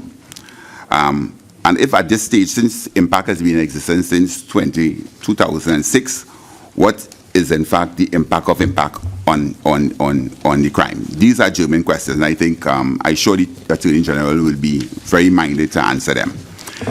A concern that I have, having had some experience in the diplomatic community and operations, is the one that concerns the employment of locals, of Trinidadian and Tobago citizens or residents, where the labor laws are concerned. Which laws will apply in terms of any labor dispute with this agency? That is the question I saw that is silent in the order, but I would like to hear from the Attorney General what will be, which could be explained. The fact that the agency is headquartered in Trinidad and Tobago, I think it augurs well in helping to boost the whole presence of a heightened awareness of enforcement presence in the country, and like any other international agency in Trinidad existing anywhere of the Caribbean under this treaty, the privileges and immunities that are accorded will be accorded across the board. It's something I think is reciprocal. So there's nothing to be exaggerated in terms of the foregoing of taxes, and so they are insignificant in terms of what is expected of these type of arrangements. There's nothing unusual about it. There was the concern of, there are quite a number of the CARICOM signatories to this agreement includes Antigua, Barbuda, Barbados, Dominica, Guyana, Jamaica, St. Lucia, St. Vincent and the Grenadines, Suriname. Madam President, these are not insignificant members. They are significant members, and as Senator Wade was saying, the fact that our borders are very close, basically in proximity, and crime is not localized to Trinidad and Tobago. IMPACS, I can see, certainly will play a vital role in helping to stem this type of easy access of trans-border criminal activities, and therefore should be supported. Madam President, this order consists of only 11 clauses, and they are not complicated. They are not unusual. They're quite self-explanatory. The comprehensive brief was given by the attorney by Parliament to us. I found it very helpful. The Attorney General in his contribution also was quite informative. And apart from the questions that I have just alluded to, that I think were raised by Senator Wade Germain, from my part, I will be fully supporting the affirmation of this thing, but I look forward to hearing from the Attorney General in his wrapping up what you have to say. And with that, Madam President, I thank you.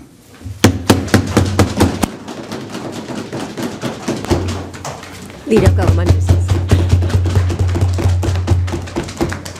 Madam President, it's a pleasure for me to join this debate on the Privileges and Immunities Impact Order, which is actually subsidiary legislation made in accordance with Section 9.2 of the Privileges and Immunities Diplomatic, Consular and International Organization Act, Chapter 1701 of the laws of Trinidad and Tobago.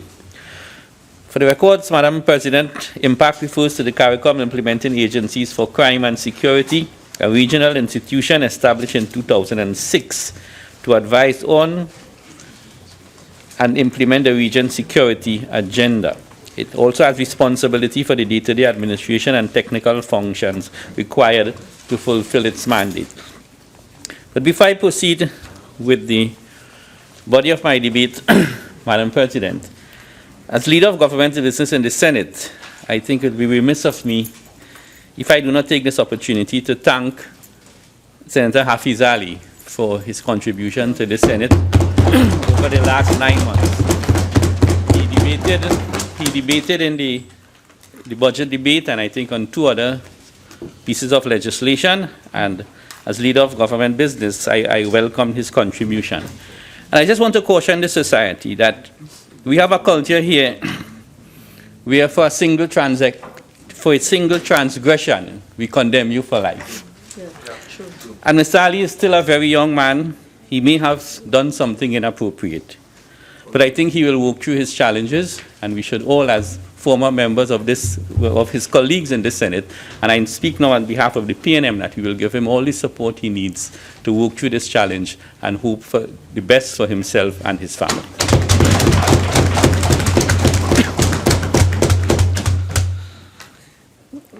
The Honorable Attorney General indicated that this order was prepared and laid in the Parliament in April 2011. It was approved by the House of Representatives and subsequently passed to the Senate for debate. Parliament was prorogued in July 2011, and the order was never retabled. And I want to support the Attorney General, as we're not in a blame game here today.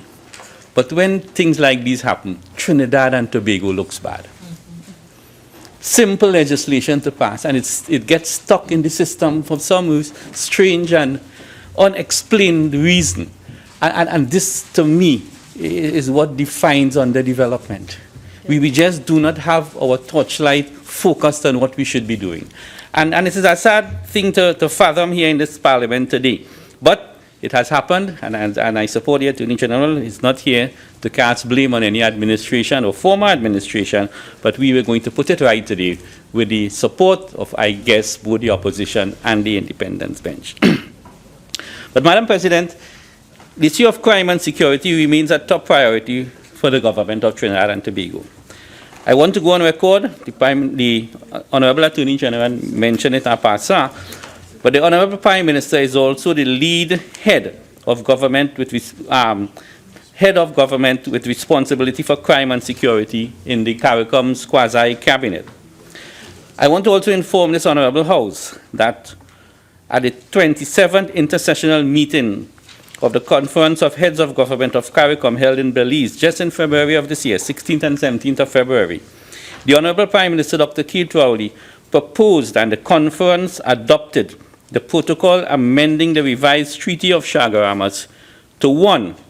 Incorporate the Council of Ministers responsible for national security and law enforcement as an organ of CARICOM. And secondly, have IMPACS instituted as an institution of CARICOM. These were two very, very fundamental decisions that was adopted at the meeting in Belize on the 16th and 17th of February. Again, I don't want to repeat too much of what the Attorney General said, but there is a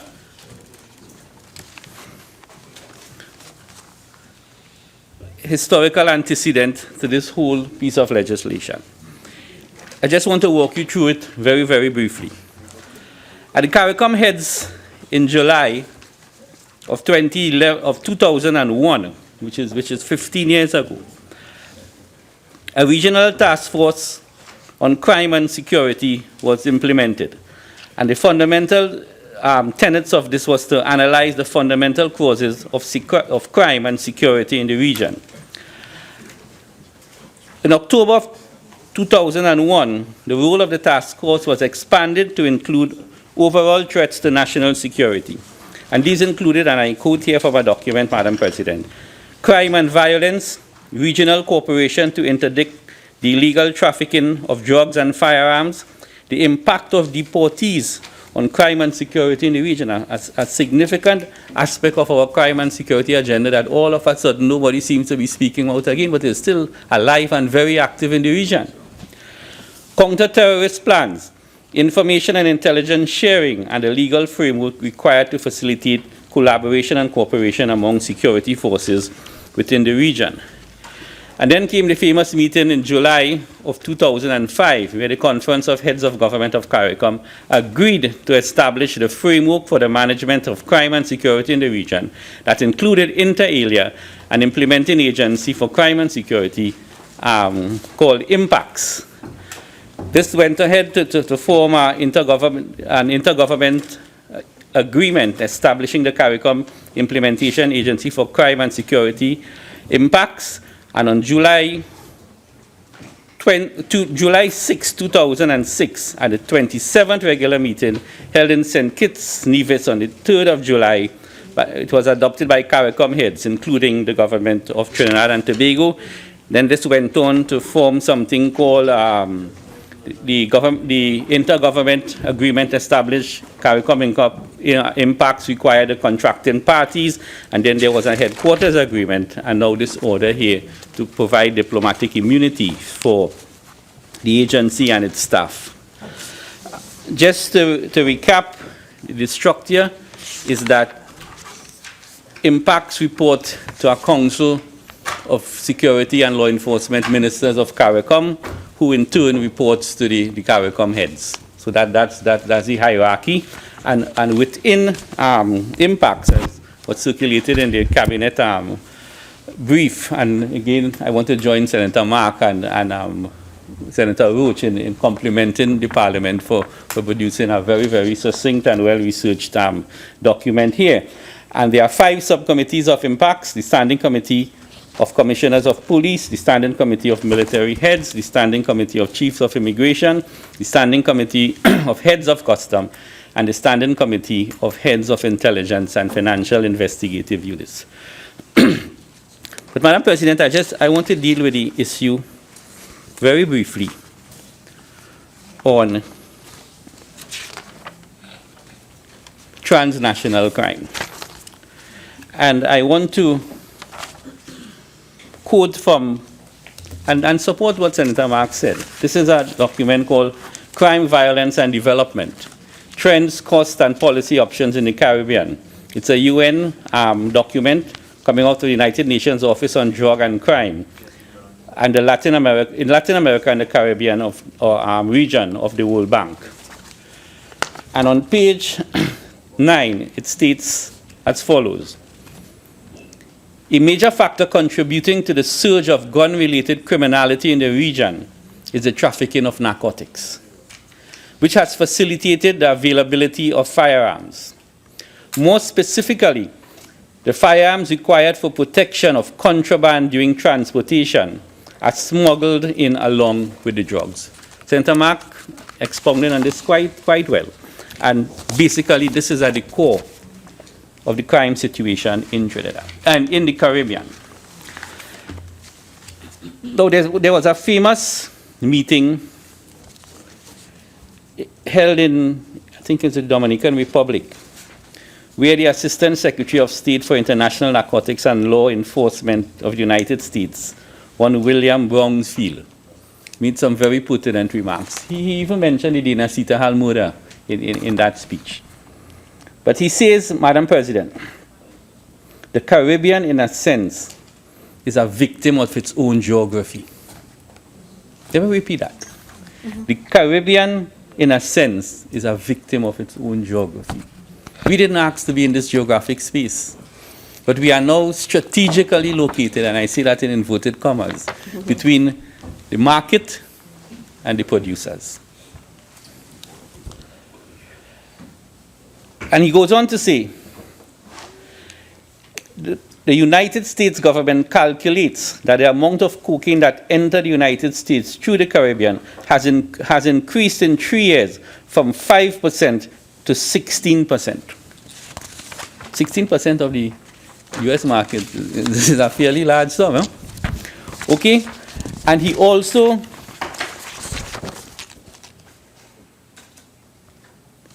coined a phrase which I think is very applicable, and Senator Mark alluded to it without quoting it by its scientific name, when he said, you lock down Laventille and the crime migrates to Central and things. It's called the balloon effect, yes. And this is Assistant Secretary of State Brownsfield. He said a rising volume of drugs coming through the Caribbean is an example of what drug wongs call the balloon effect. The idea that increased pressure on one drug route produces a bulge elsewhere.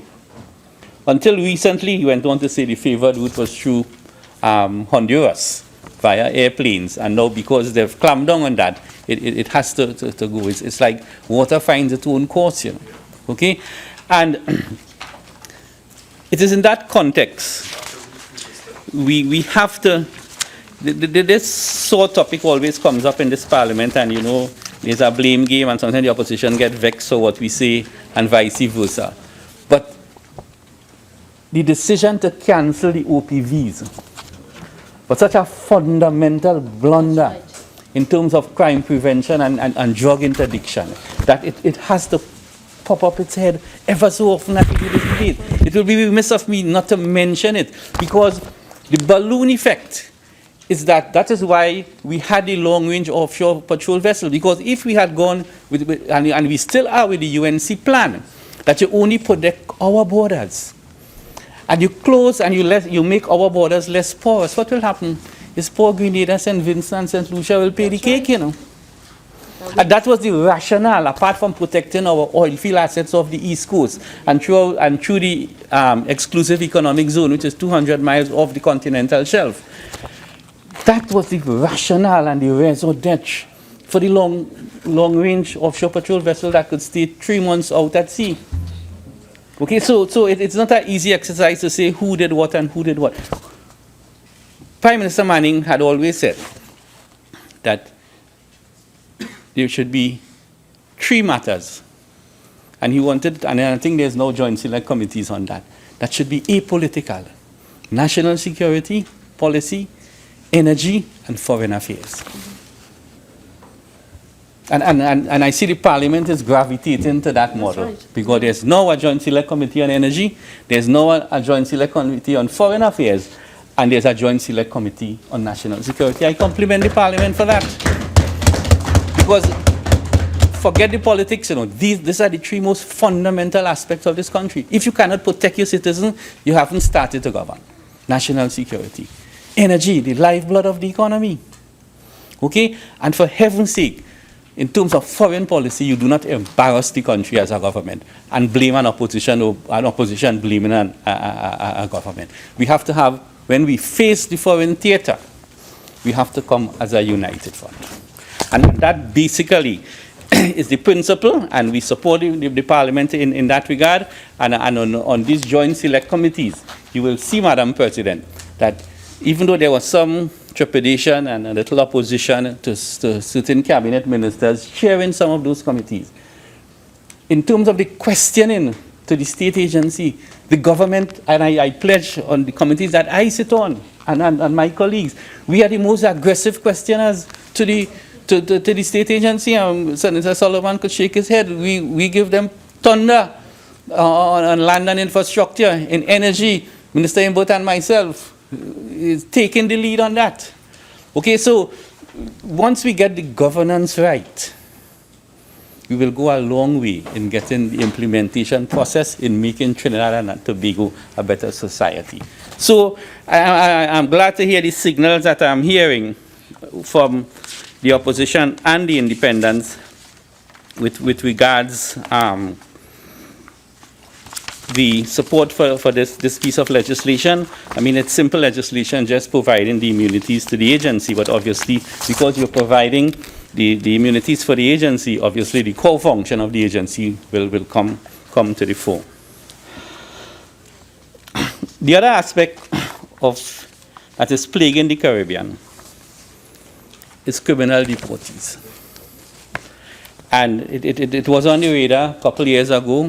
For some strange reason, it has come off. But it is still a major challenge here in the Caribbean. And there's a document I have here, which I will just want to give you indulgence to read a short part of it. And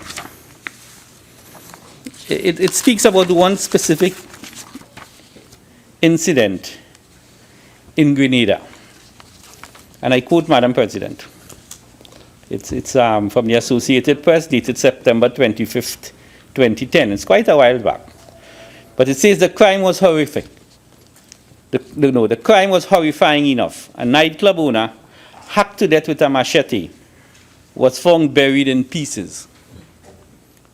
But what really outraged the people was that the accused killer had been deported from the United States to his native Grenada as a convicted felon. And the article goes on to say that at the heart of the problem is the disparity of wealth between the United States, where migrants often learn their criminal ways, and their poor homeland, where jobs are scarce and police resources are limited.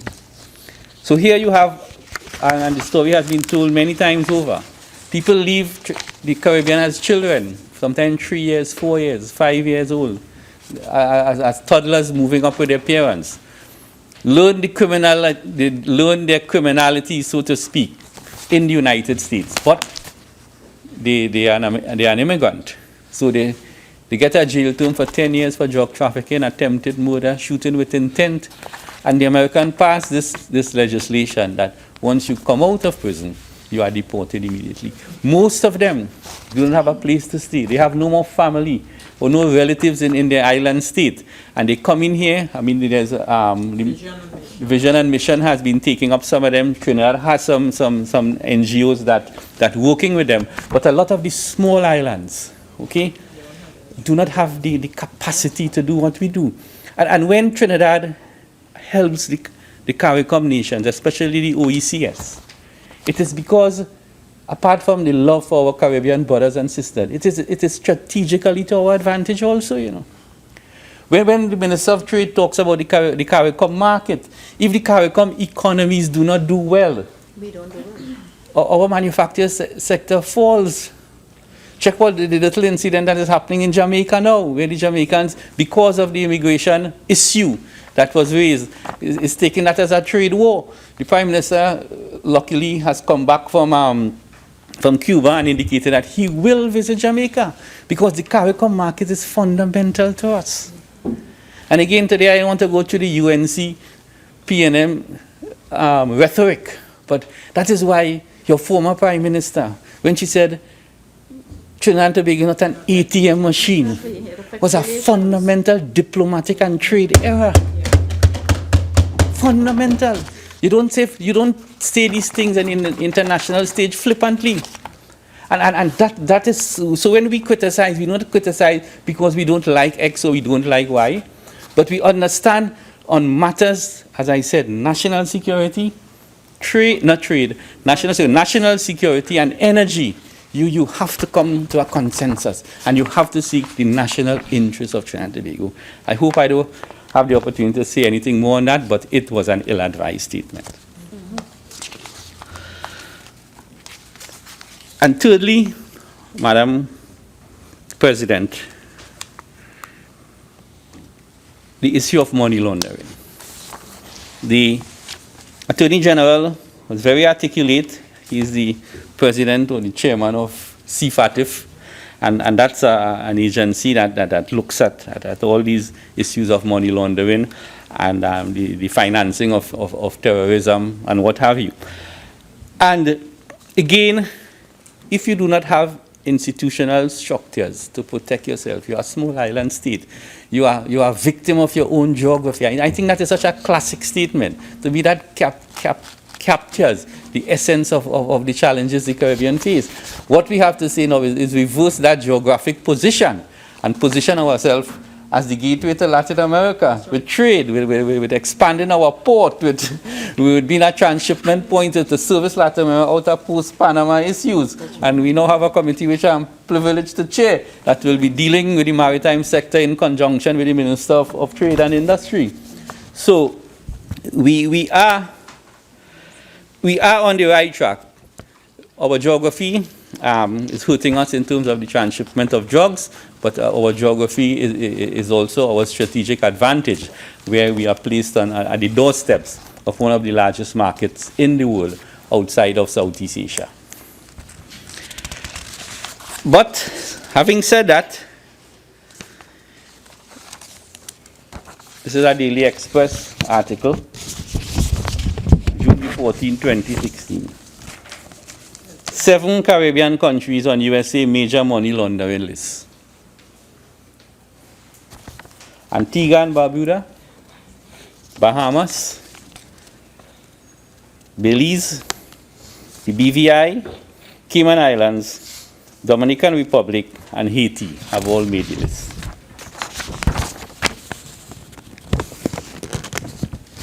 And it goes on to say, a major money laundering country, according to the United States, is defined as one, quote, whose financial institutions engage in currency transaction involving significant amount of proceeds from international narcotics trafficking. That's a powerful statement. Eh? And you hear the names of the countries that supposedly had this corporate banking havens. Good. Look what happened in Panama. Good. And this whole protection of confidentiality of banks, and you cannot give information, because at the end of the day, if you're in a state of war, that matters most to mankind. You know? During World War I and World War II, the only law was the laws of war, and how you impact on on the impact of the war. I was reading a book recently that the borough of Point Fortin published to commemorate Borough Day this year. It was written by Ellis Lewis. He's a former petrotrain worker in the Human Resource Department, former national cricketer and former president of the Trinidad and Tobago Cricket Board, Point Fortin resident. And it's a history that I'm familiar with too in the energy sector.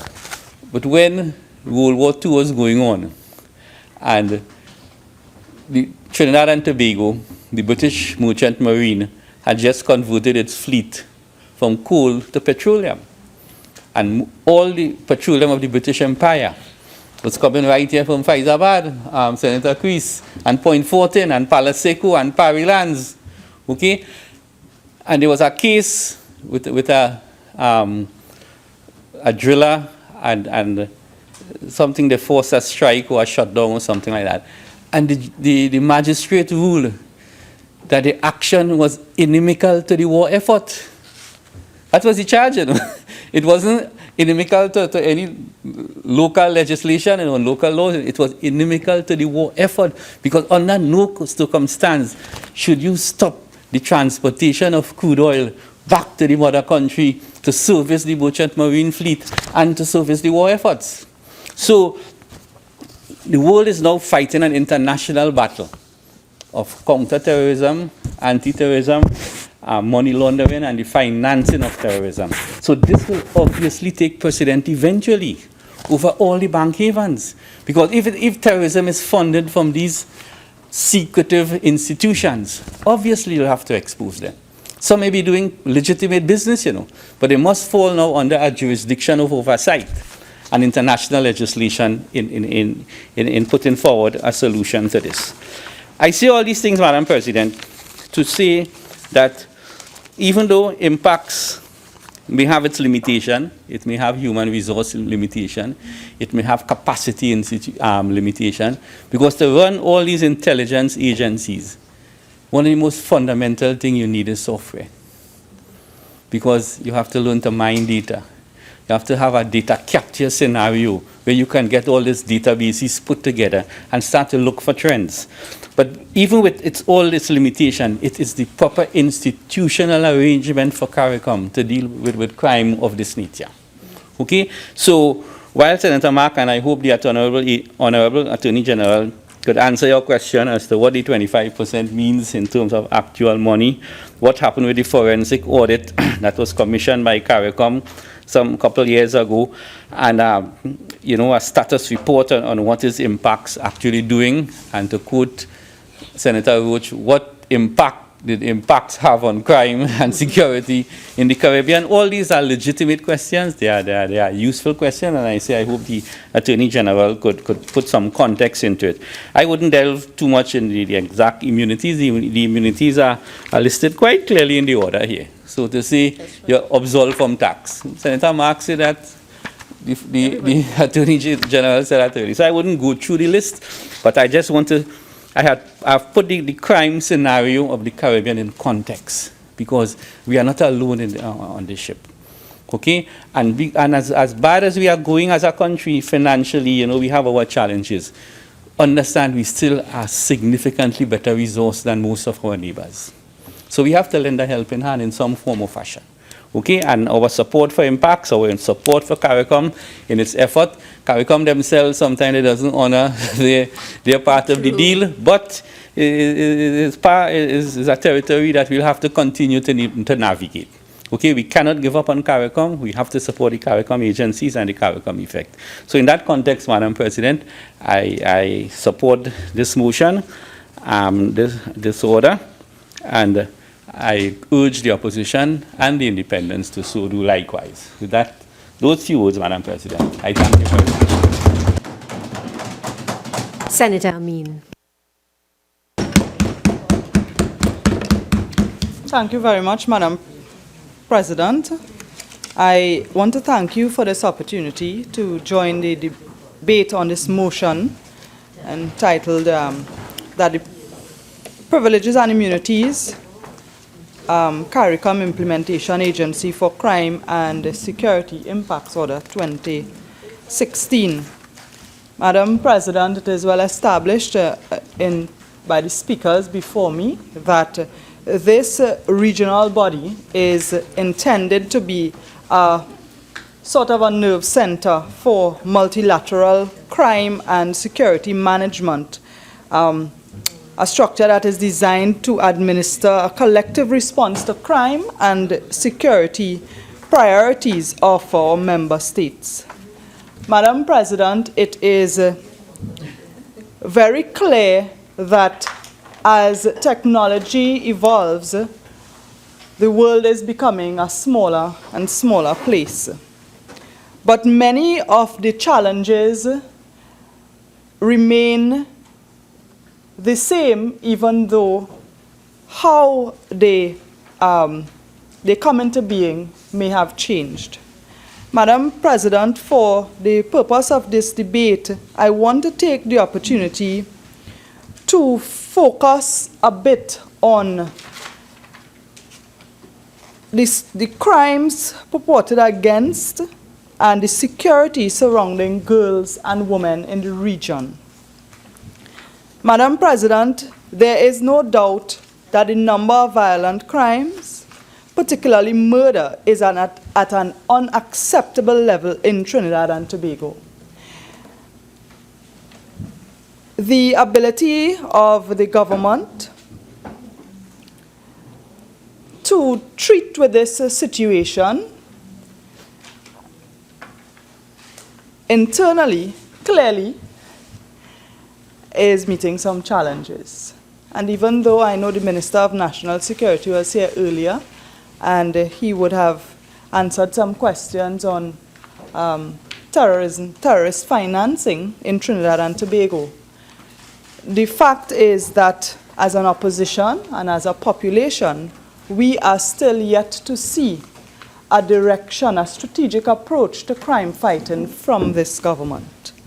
And any effort, whether it is internally or from regional or international bodies, in my opinion, will be very welcomed, as any life lost due to violence in Trinidad and Tobago is one life too many.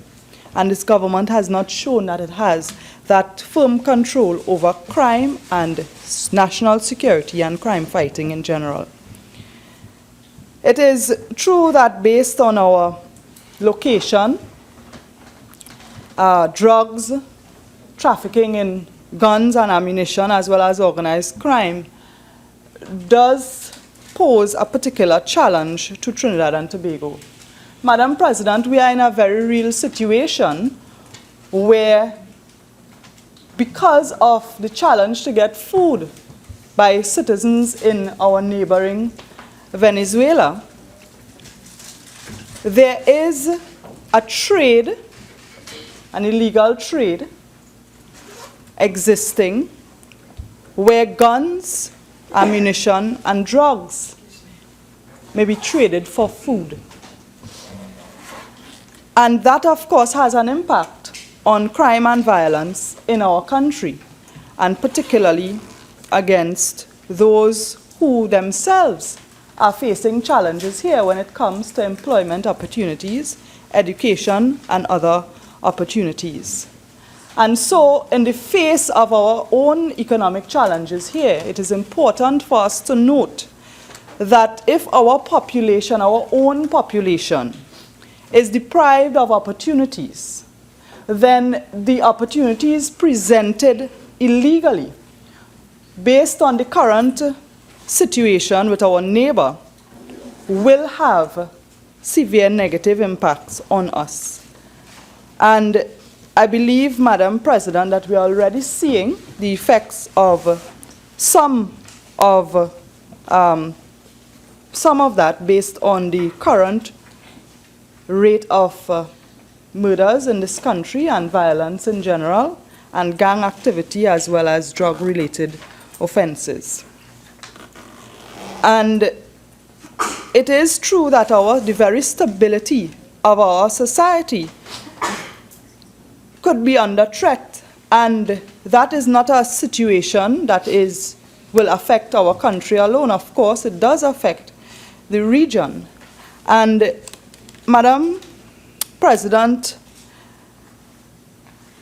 the impact of violence when it comes to, as mentioned by the speaker before me, Senator the Honorable Franklin Khan, when it comes to the delivery of public services, it really does take away from any good intent of any government, regardless of which political party. The security, the economic development of communities are also affected.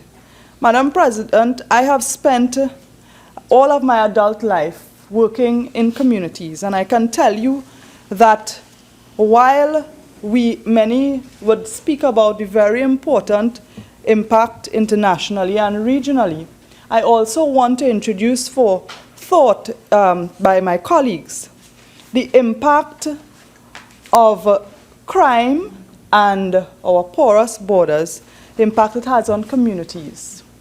I know that, Madam President, when you have a community that has a lot of gang activity, or even a reputation of being an area with a lot of gangs, or drugs, or guns, many of the state agencies end up refusing to go into those communities.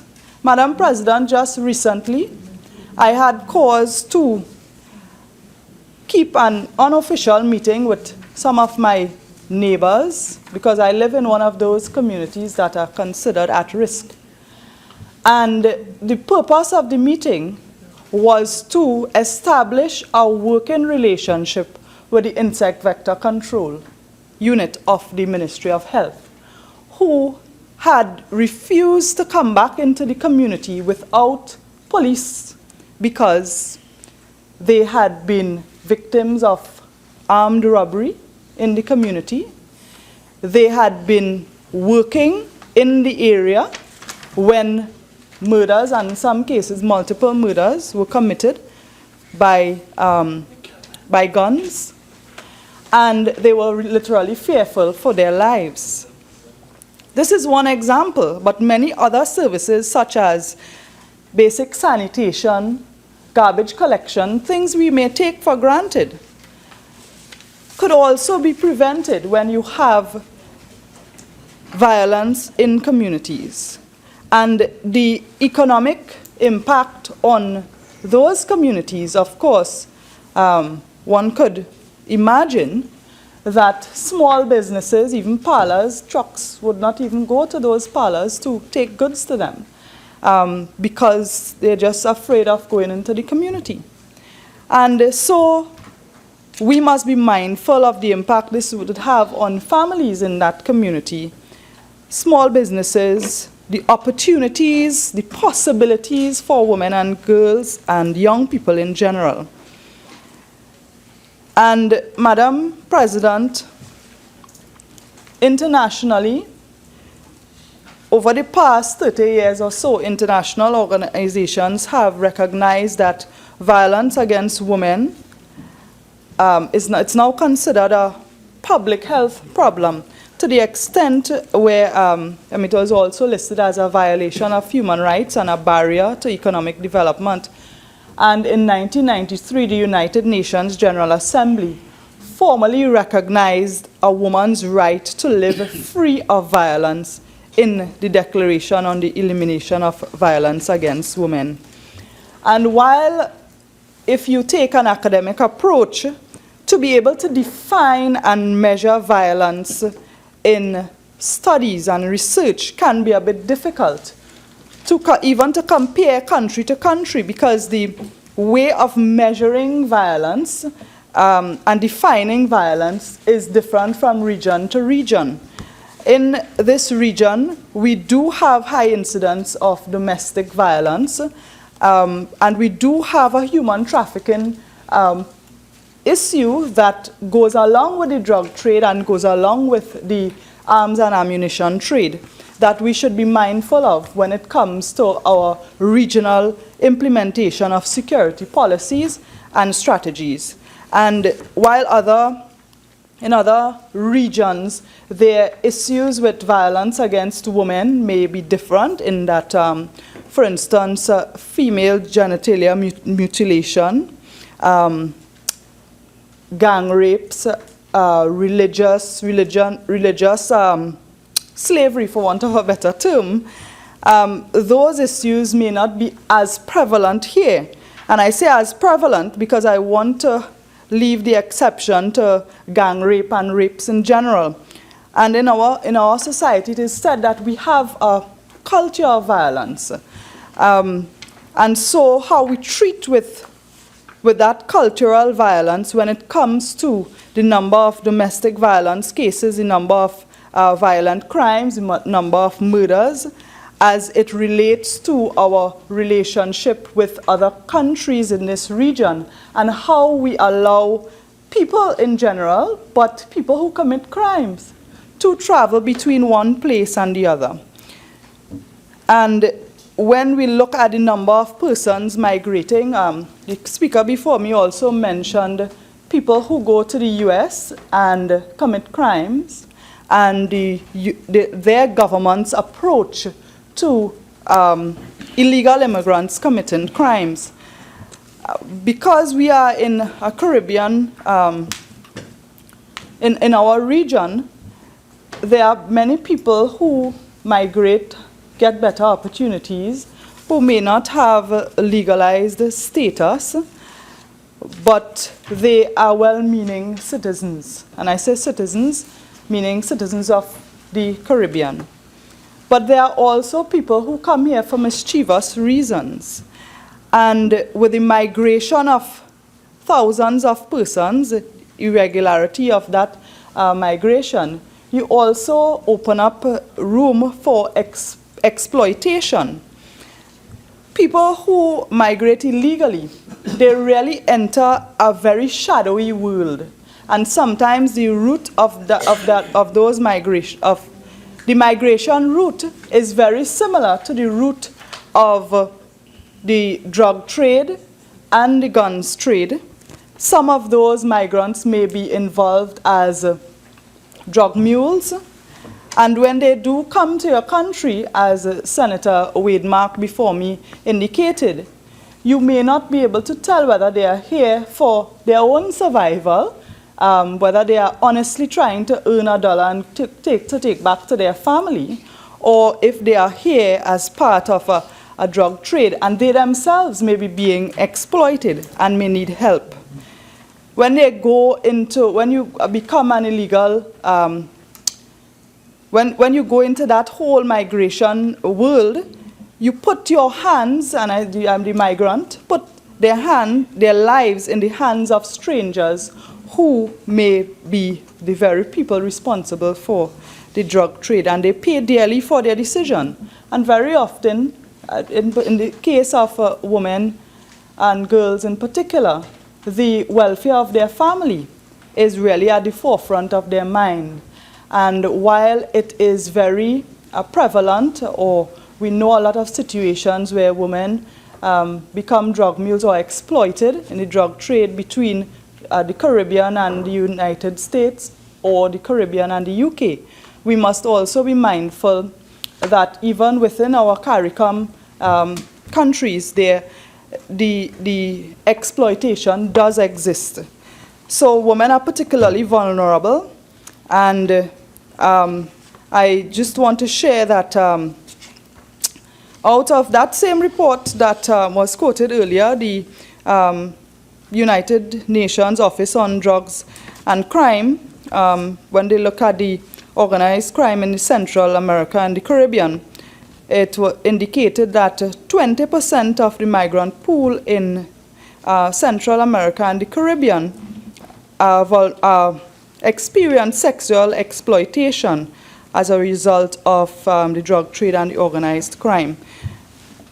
Recently, we have the emerging threat of terrorism, Madam President, and certainly we will be familiar with stories of the Middle East, where women and girls are subjected to what is slavery, modern slavery. They are used as sex slaves, they are abused. Those who survive have very horrific stories to tell, and some of them are brave enough to go public and warn the world about what is taking place with the whole terrorism and violence in those regions and violence against women. And we must be mindful. There's a saying that when your neighbor's house is on fire, wet yours. And we must take lessons from what is happening there with terrorism is so prevalent before it reaches to that stage in this country. I know that in previous debates it was mentioned the number of persons who were named as ISIS followers who are citizens of this country and who, of course, based on their rights as citizens, may be able to travel freely between this country and those countries engaged in terrorism. But we must also be mindful of their wives and children who would be innocent victims when it comes to their own commitment to this cause that really is terrorism. I want to mention that some time ago there was a story that spoke about a family who migrated through Venezuela to the Middle East. And it came to the public light when the father of the children made a public plea to get information on the whereabouts of his children and his former wife, because she had a new husband who was suspected was engaged or involved in ISIS and involved in terrorism. And he took the woman and the children to another country, and they then went on to some place in the Middle East. And the gentleman was so fearful for the lives of his children, a boy and a girl. And the Single Fathers Association came out and supported him. And I don't quite know where that investigation went, but I'm sure there may have been other instances where it really just disappears. And these are issues and these are matters for our regional authorities to consider, so that apart from dealing with the drug trade and the narcotics and the guns, we also must deal with terrorism and deal with the trade, the illegal migration of women and children, and how it hurts our own communities here in Trinidad and Tobago. I know that the Attorney General may be listening, or I know some of his colleagues may be taking note, but I hope that these are matters that he would give consideration to in winding up, and perhaps somehow indicate this government's intention when it comes to dealing with serious crime. He will live long, he just walked into the chamber. When it comes to this government dealing with crime in a meaningful way and giving the citizens some kind of hope, some kind of direction. Because while we in this chamber belong to political parties, many of our citizens, regardless of which party they voted for in the last election, are willing to play a role in the fight against crime. And this government owes it to the population to give that leadership, give a direction, give some sort of strategic approach that the citizens can participate in when it comes to dealing with crime and the new threats of terrorism, but the existing threats of violence and murder and drug, the narcotics trade, and so on. So, Madam President, I want to thank you. With that, I want to thank you for this opportunity to speak. Senator Mahabir. Thank you very much, Madam President. I hope that I shall be brief. Much has been said before, but as the Honorable Attorney General indicated, we do have an opportunity to influence the shape of the aircraft, that the shape and structure of this organization is not yet finalized. And at the outset, let me say that few in this country, few right-thinking people, Madam President, in this country, will question the need for there to be now a regional effort and then subsequently an international effort with respect to data gathering on crime fighting.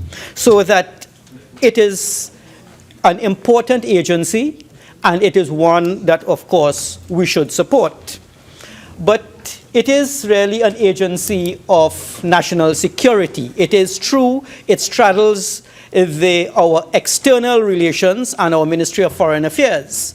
But the funds we spend on this agency, which is targeted at crime fighting and aimed, Madam President, at reducing crime within Trinidad and Tobago and then in the wider Caribbean, would really have to come from our national security budget. That in economics, I think that's where we would want to assign those figures. And therefore, the question that arises would be, out of our overall growing national security budget, how much now should Trinidad and Tobago pay with respect to the international aspects of crime fighting? And Senator Mark did allude to the fact that we are committed to some 25% of the cost of this agency.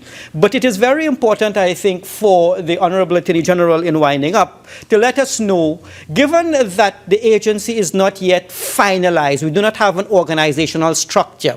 If we did, I would have liked to see it with respect to its staffing components, the overall cost of running the agency, and how it is going to be administered in relation to its own internal functions, together with how it reports to the rest of the Caribbean countries. I would have liked to see some kind of structure to get an idea, Madam President, on the kind of cost that will be assigned to Trinidad and Tobago and the participating CARICOM countries with respect to financing this agency.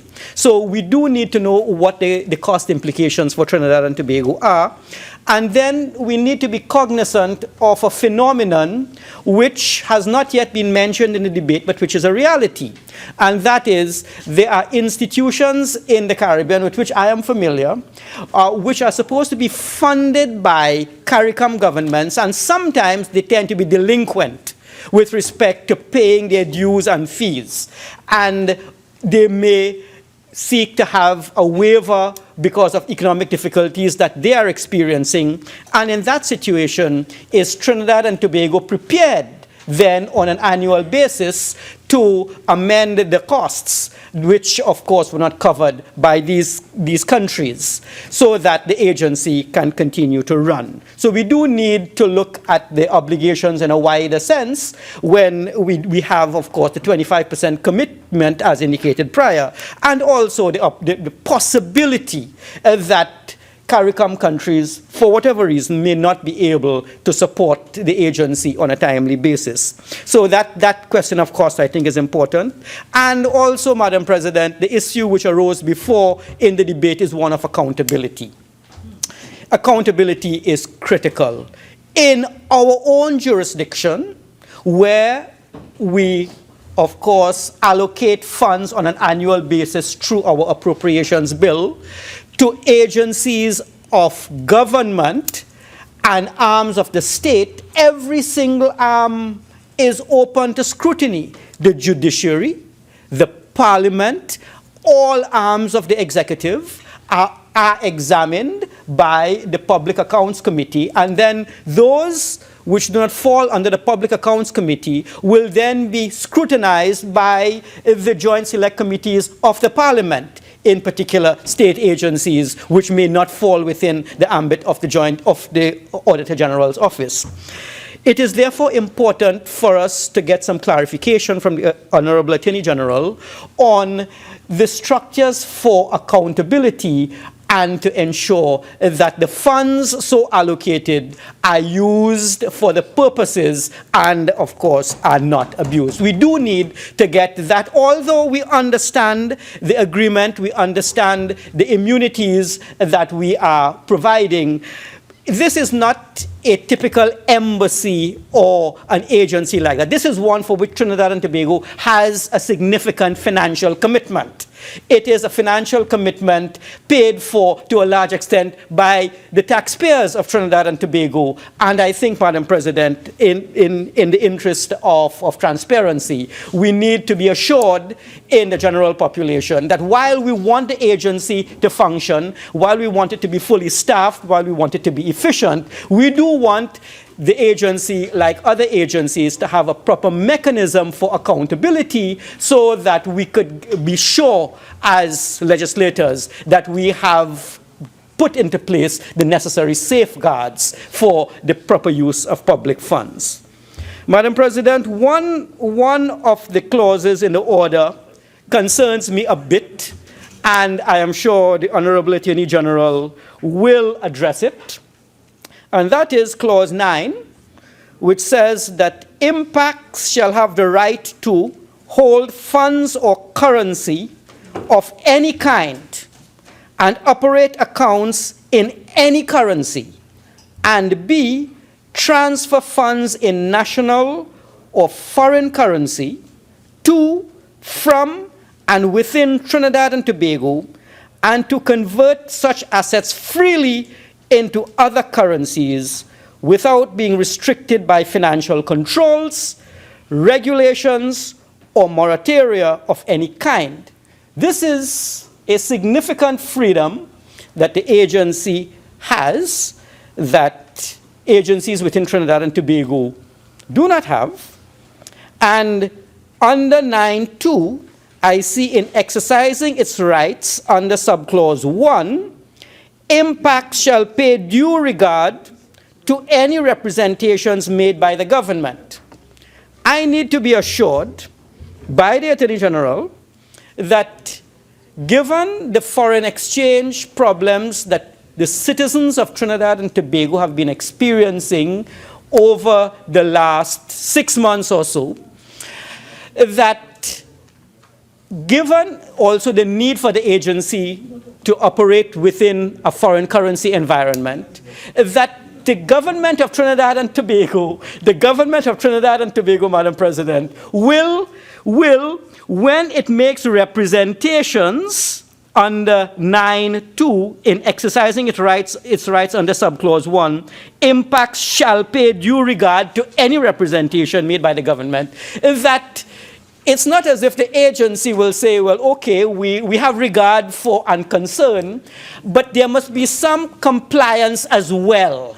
The reading of the order, in my mind, does not compel the agency to take a directive from the Minister of External Affairs, because I'd imagine the Minister of External Affairs will be dealing with this agency. However, this agency will cross Ministry of External Affairs because it's one of those external bodies operating within Trinidad.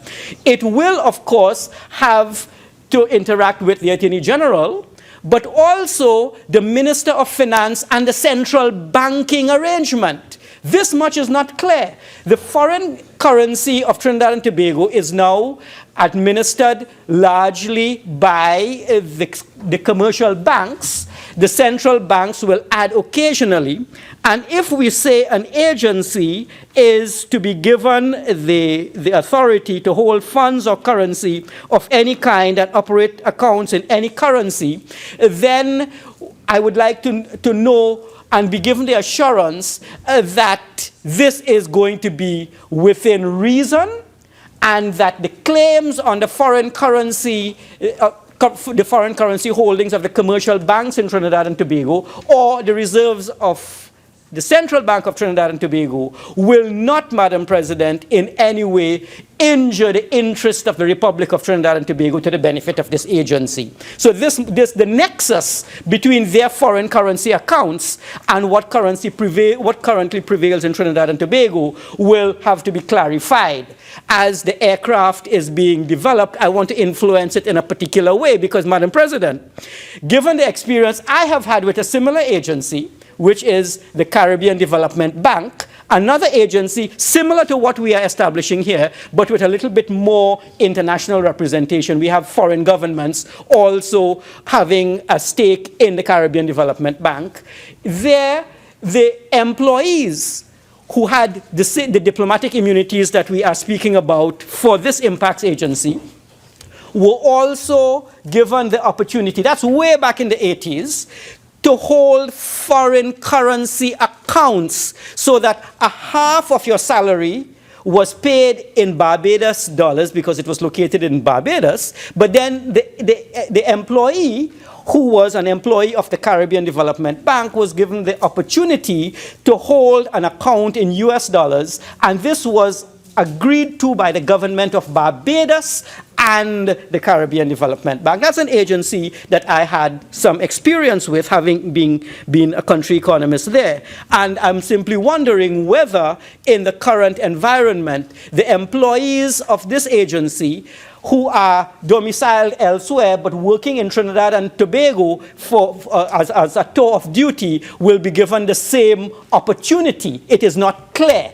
And I think this needs to be clarified because we do understand that there are disturbances between moving from, say, Dominica to Trinidad to work, and we would like to ensure that the employees of this agency do not experience the kinds of problems to repatriate their savings to their home country as we are experiencing as citizens now with respect to earning foreign currency for legitimate purposes. At the same time that we want to give them that particular facility, we want to know that the foreign currency claims of this organization are going to be the claims which are reasonably necessary for the functioning of the agency. How is that to be determined? I am sure the Honorable Attorney General will explain in his summing up. Madam President, just out of curiosity, in reading the law, I always see things that I think shouldn't be there. Under Clause 7 of the order, I see that in all matters relating to official communications, IMPACS shall enjoy in Trinidad and Tobago treatment no less favorable than that accorded by the government to international organizations in respect of priorities, rates, and taxes on mail, cables. Do we still send cables? I don't know. I thought, do we still send cable? All right, so we do have, I thought cable was passé, but it seems as though that we do have cables going on now. But more substantively, Madam President, I want to look at Clause 10.3. And in Clause 10.3, we are providing certain benefits to employees of the organization. And I'm simply wondering whether the government of Trinidad and Tobago cannot be a little more generous with respect to the importation of an automobile, because what it says, and I'm again relating to the earlier experience I had with another similar organization, it says that including one automobile for personal use, subject to import being made within 6 months of arrival to assume duties in Trinidad and Tobago, or within such period which in the discretion of the Minister of Foreign Affairs may be made available to the official for such importation. It does not say that this official, if he is in Trinidad and Tobago for, say, a period of 7 years, and he needs to replace his automobile, whether he would be able to replace that automobile purchasing one in Trinidad and Tobago free of duty. And I think from an experience I have had, what the Attorney General may want to consider with, of course, technical stuff, is whether the employee coming from another CARICOM territory with an automobile maybe 2 years old would be given the opportunity in Trinidad and Tobago to purchase a new automobile that is over that if his is over 5 years, then he can discard or dispose of that machine and obtain one in Trinidad and Tobago at a price that is free of the relevant duties. But that, again, is going to be up to government policy. But in an agency that I had experience with, Madam President, in Barbados, once every 4 years, from what I recall, you were given the opportunity to change your automobile at the same concessions. But my reading of 10.3 is that the official is given an opportunity to import only once. I don't know if, in fact, the government has a view that there is going to be a time limitation given the age of the machine, and they would be able to purchase one domestically in Trinidad and Tobago, free of duty. And of course, you can put a limitation on the CC rating that you can't purchase a luxury vehicle. But if in fact you are a particular member except the executive director, you should be able, in my mind, coming from a foreign country, having an older car in Trinidad, to be given the opportunity by the government of Trinidad and Tobago to purchase one maybe every 5 years, so that you can get a mid-sized car to replace the one that you have imported. Finally, Madam President, there is a troubling issue that I think we need to address, and that is individuals with diplomatic immunity in jurisdictions outside Trinidad and Tobago have been known to commit infractions of the law. Some of those are minor, such as traffic violations. Some of those are major, which would be things like spouse abuse and grievous bodily harm. We simply look at jurisdictions elsewhere, and we would see that diplomats have, in fact, people with diplomatic immunity have, in fact, broken the law of the home territory. And I think we need to give some consideration to individuals who are employees of this agency, who may be in violation of Trinidad and Tobago law, and who, Madam President, are going to be immune from prosecution. Do we have an existing agreement with the home country from which they have originated that they will be prosecuted in their home country for a crime committed in Trinidad and Tobago, so that they are individuals who may be driving under the influence, they do harm to an individual in Trinidad and Tobago on the roads. A number of crimes is it that we already have the opportunity to prosecute these individuals in their country. We can't prosecute them here, but should we give consideration to having agreements with the countries from which these citizens arise, so that any crimes committed within Trinidad and Tobago will be prosecuted in their home country. Apart from that, Madam President, I am in support of the agency. I am in support of the intent of this organization. We do need to recognize that crime is not confined to borders. We do need to understand that there is a need for a regional approach, but what we do want is to ensure that the agency is efficient, it is structured to discharge its functions, and that the cost to the people of Trinidad and Tobago and any violation of diplomatic immunity are given due consideration. Madam President, I thank you. Senator Samuel. Madam President, I am thankful for the opportunity to speak on this, the Privileges and Immunities, CARICOM Implementation, Agency for Crime and Security IMPACS Order 2016. It is no secret, Madam President, that CARICOM, as well as the rest of the world, are faced with an Herculean task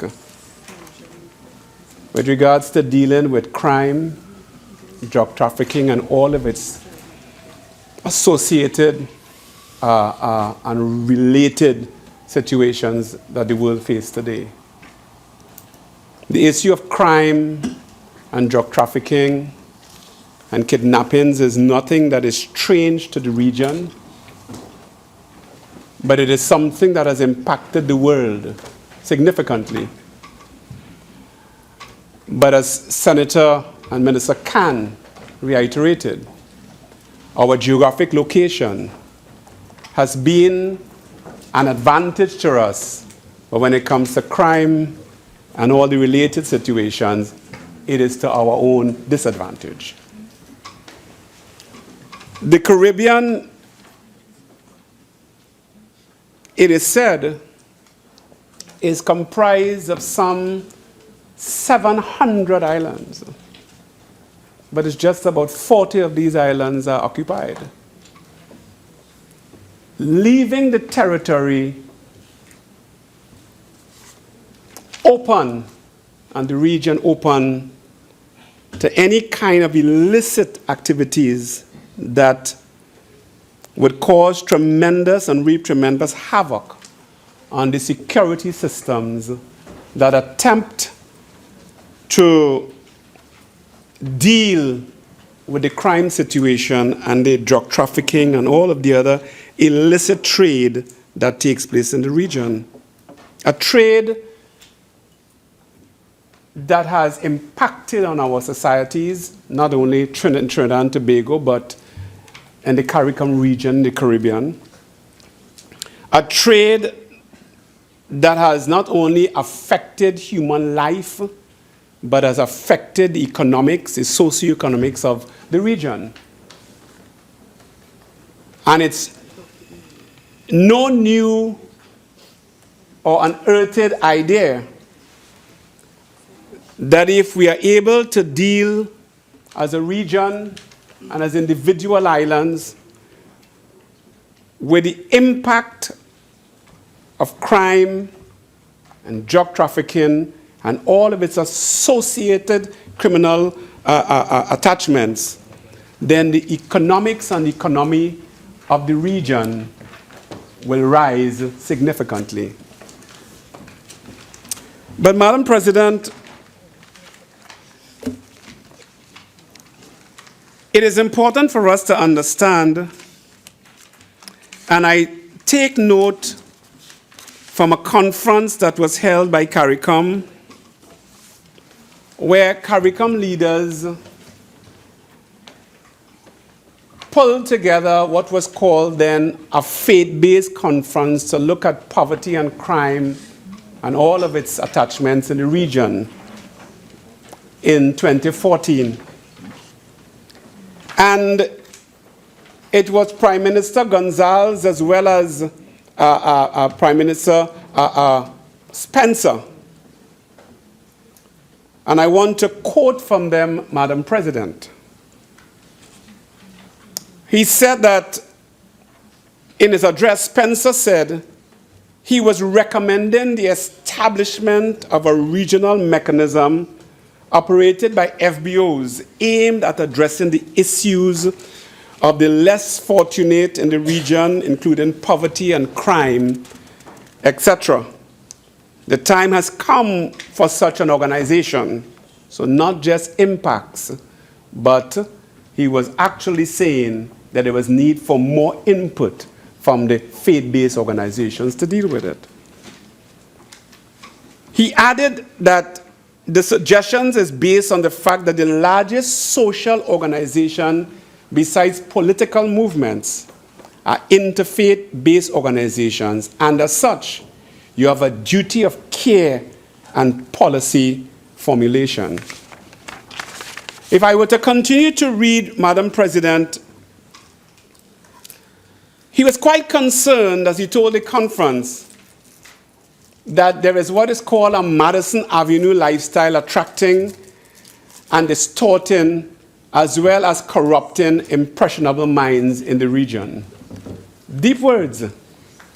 And that little thought is given to the difference between socioeconomic structures, between the developing and the developed, between the poor and the metropolitan. And he said, adding that CARICOM's imbalanced development and unequal resource endowment were characteristics that the founding fathers of the regional integration process understood and sought to address. But then later on, Madam President, he said that he was quite concerned that faith-based organizations play a meaningful role in the regional strategic plan to deal with the issues that tremendously affect our children, our communities, and ultimately the region's image as a tranquil, peaceful environment. Adding to his thought processes, Prime Minister Gonzalez, then, in 2014, was quite concerned as he spoke when he told the conference that the Caribbean people are living in dangerous times. The Caribbean, for all its strength and potential, we live in a dangerous neighborhood. And he said, making reference to the illegal importation of drugs and small arms from neighboring areas that surround the Caribbean that are in close proximity.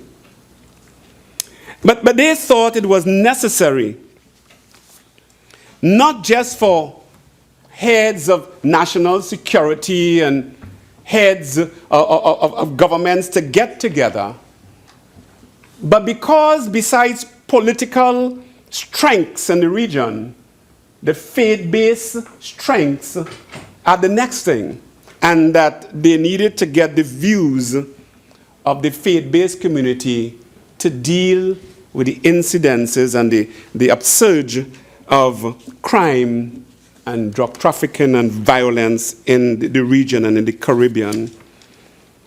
Madam President, it is important for us to realize that the idea of IMPACS is a good one.